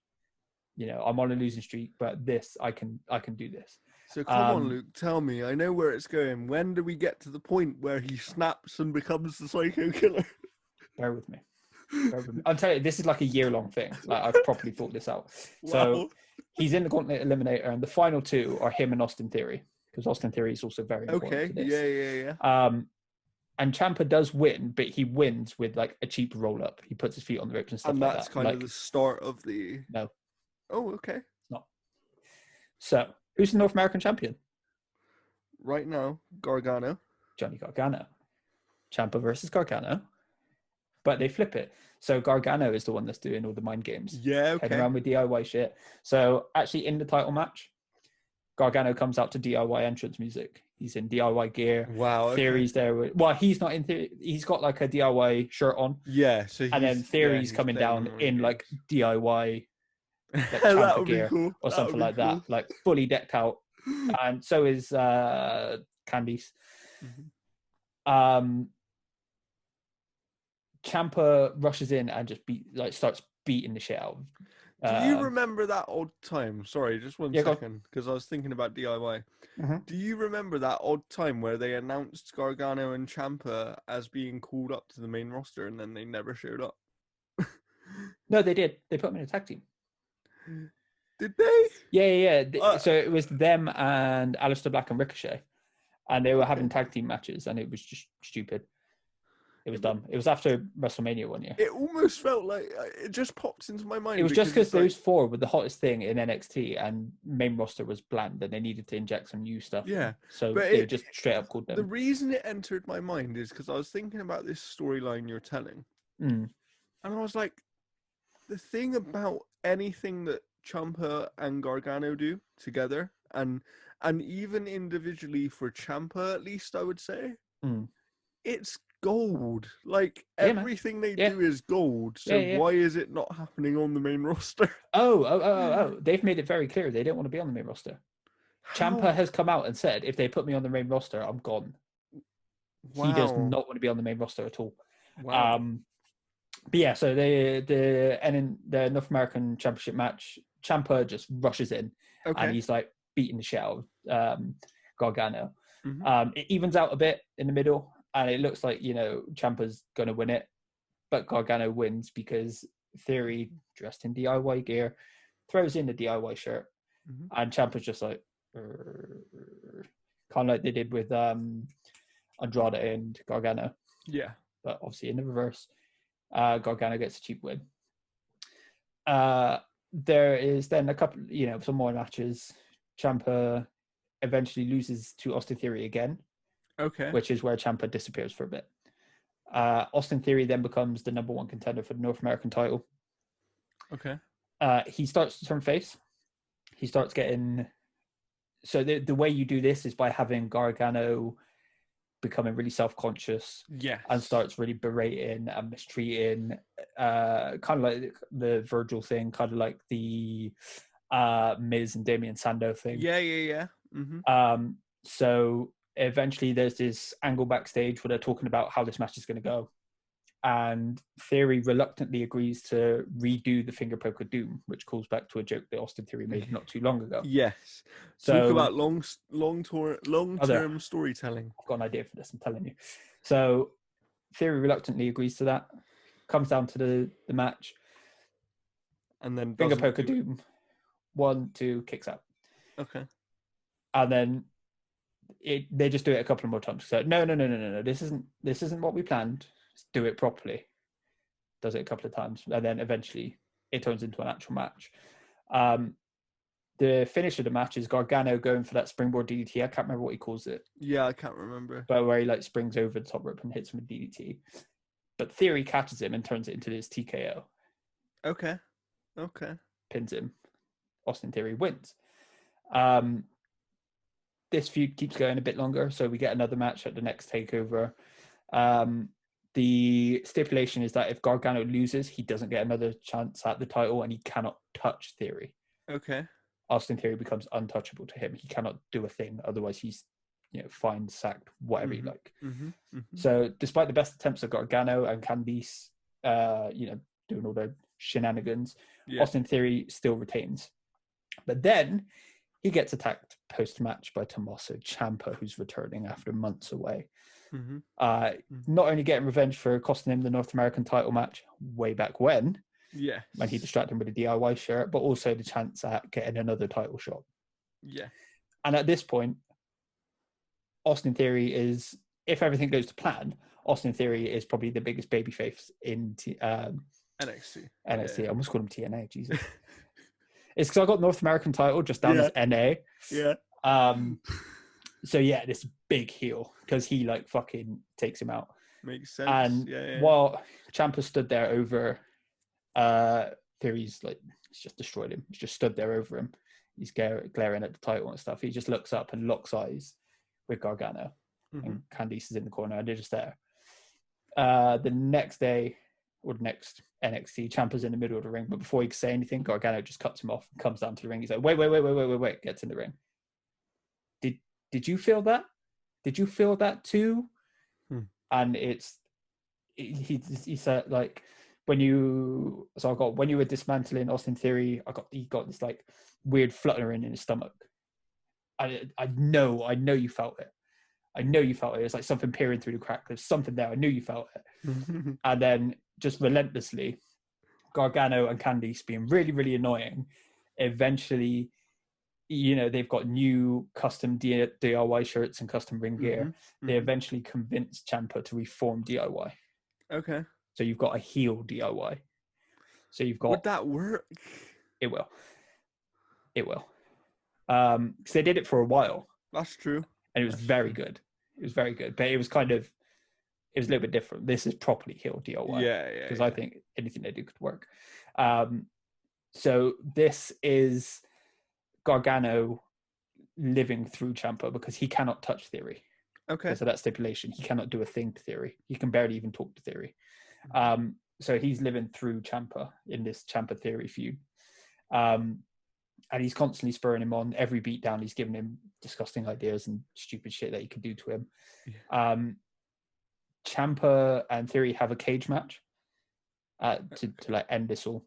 Okay. It ends with a cage match between those two. So maybe even put a bloody roof on it so Candice and Gargano can't get involved. But the key is that Austin Theory wins still. Okay. So he gets brutalized, but he turns into the new Johnny Gargano. Like, he can take all this punishment. So basically, your story isn't a Ciampa story; it's an Austin Theory story. It's a three-way story. So it's getting Ciampa back to being that psycho fuck. Yeah. It's giving heel Gargano something substantial to do because I like heel Gargano, but they're just not using him right. It doesn't feel right. And having him and Candice doing their thing together, especially in a trio, could be really, really cool. And then it elevates Austin Theory to where he should be. Yeah. He's really funny. He's got a great look. He's incredible in the ring. He's very young. So North American title and holding that for a while until he does eventually become the guy. Makes sense. Sure. This then also gives, a new tag team. Well, not a new tag team, but it feels new because it's very different DIY. So then they can move on to actually feuding with MSK, and Ciampa could get revenge there and actually win the tag titles. And they'd probably end up turning face down the line because people love them.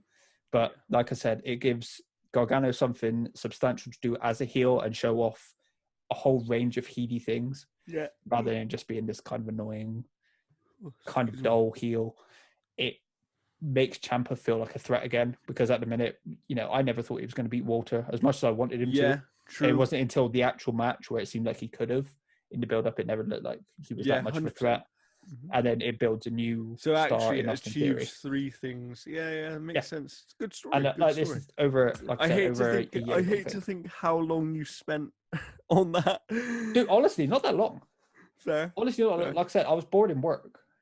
I was like just doing stock in it. Like, I was thinking about it. That's so funny. And I was like, oh, then we could do this and this and this. So I just started like bullet pointing it down. So here's my final thing Yes. before we go today, because Yes. we've gone for just over 2 hours at the moment. Power hour. And this is again something that I want. This is the most, well, I say it's the most unlikely thing to ever happen, because I just don't think they could do it well. But I basically want a Goldberg style character. And what I mean by that is I want a wrestler who doesn't lose for like 2 or 3 years. But the reason they don't lose is because they're essentially the new Eddie Guerrero. So they're Angel a very Garza. so Garza. so they're a very good wrestler. Yeah. But when they need to, they cheat to win, and things like that. I just think it could be really cool, because we haven't had an Eddie Guerrero style character for a long time. Yeah. And I think there's something you could do with that sort of style character.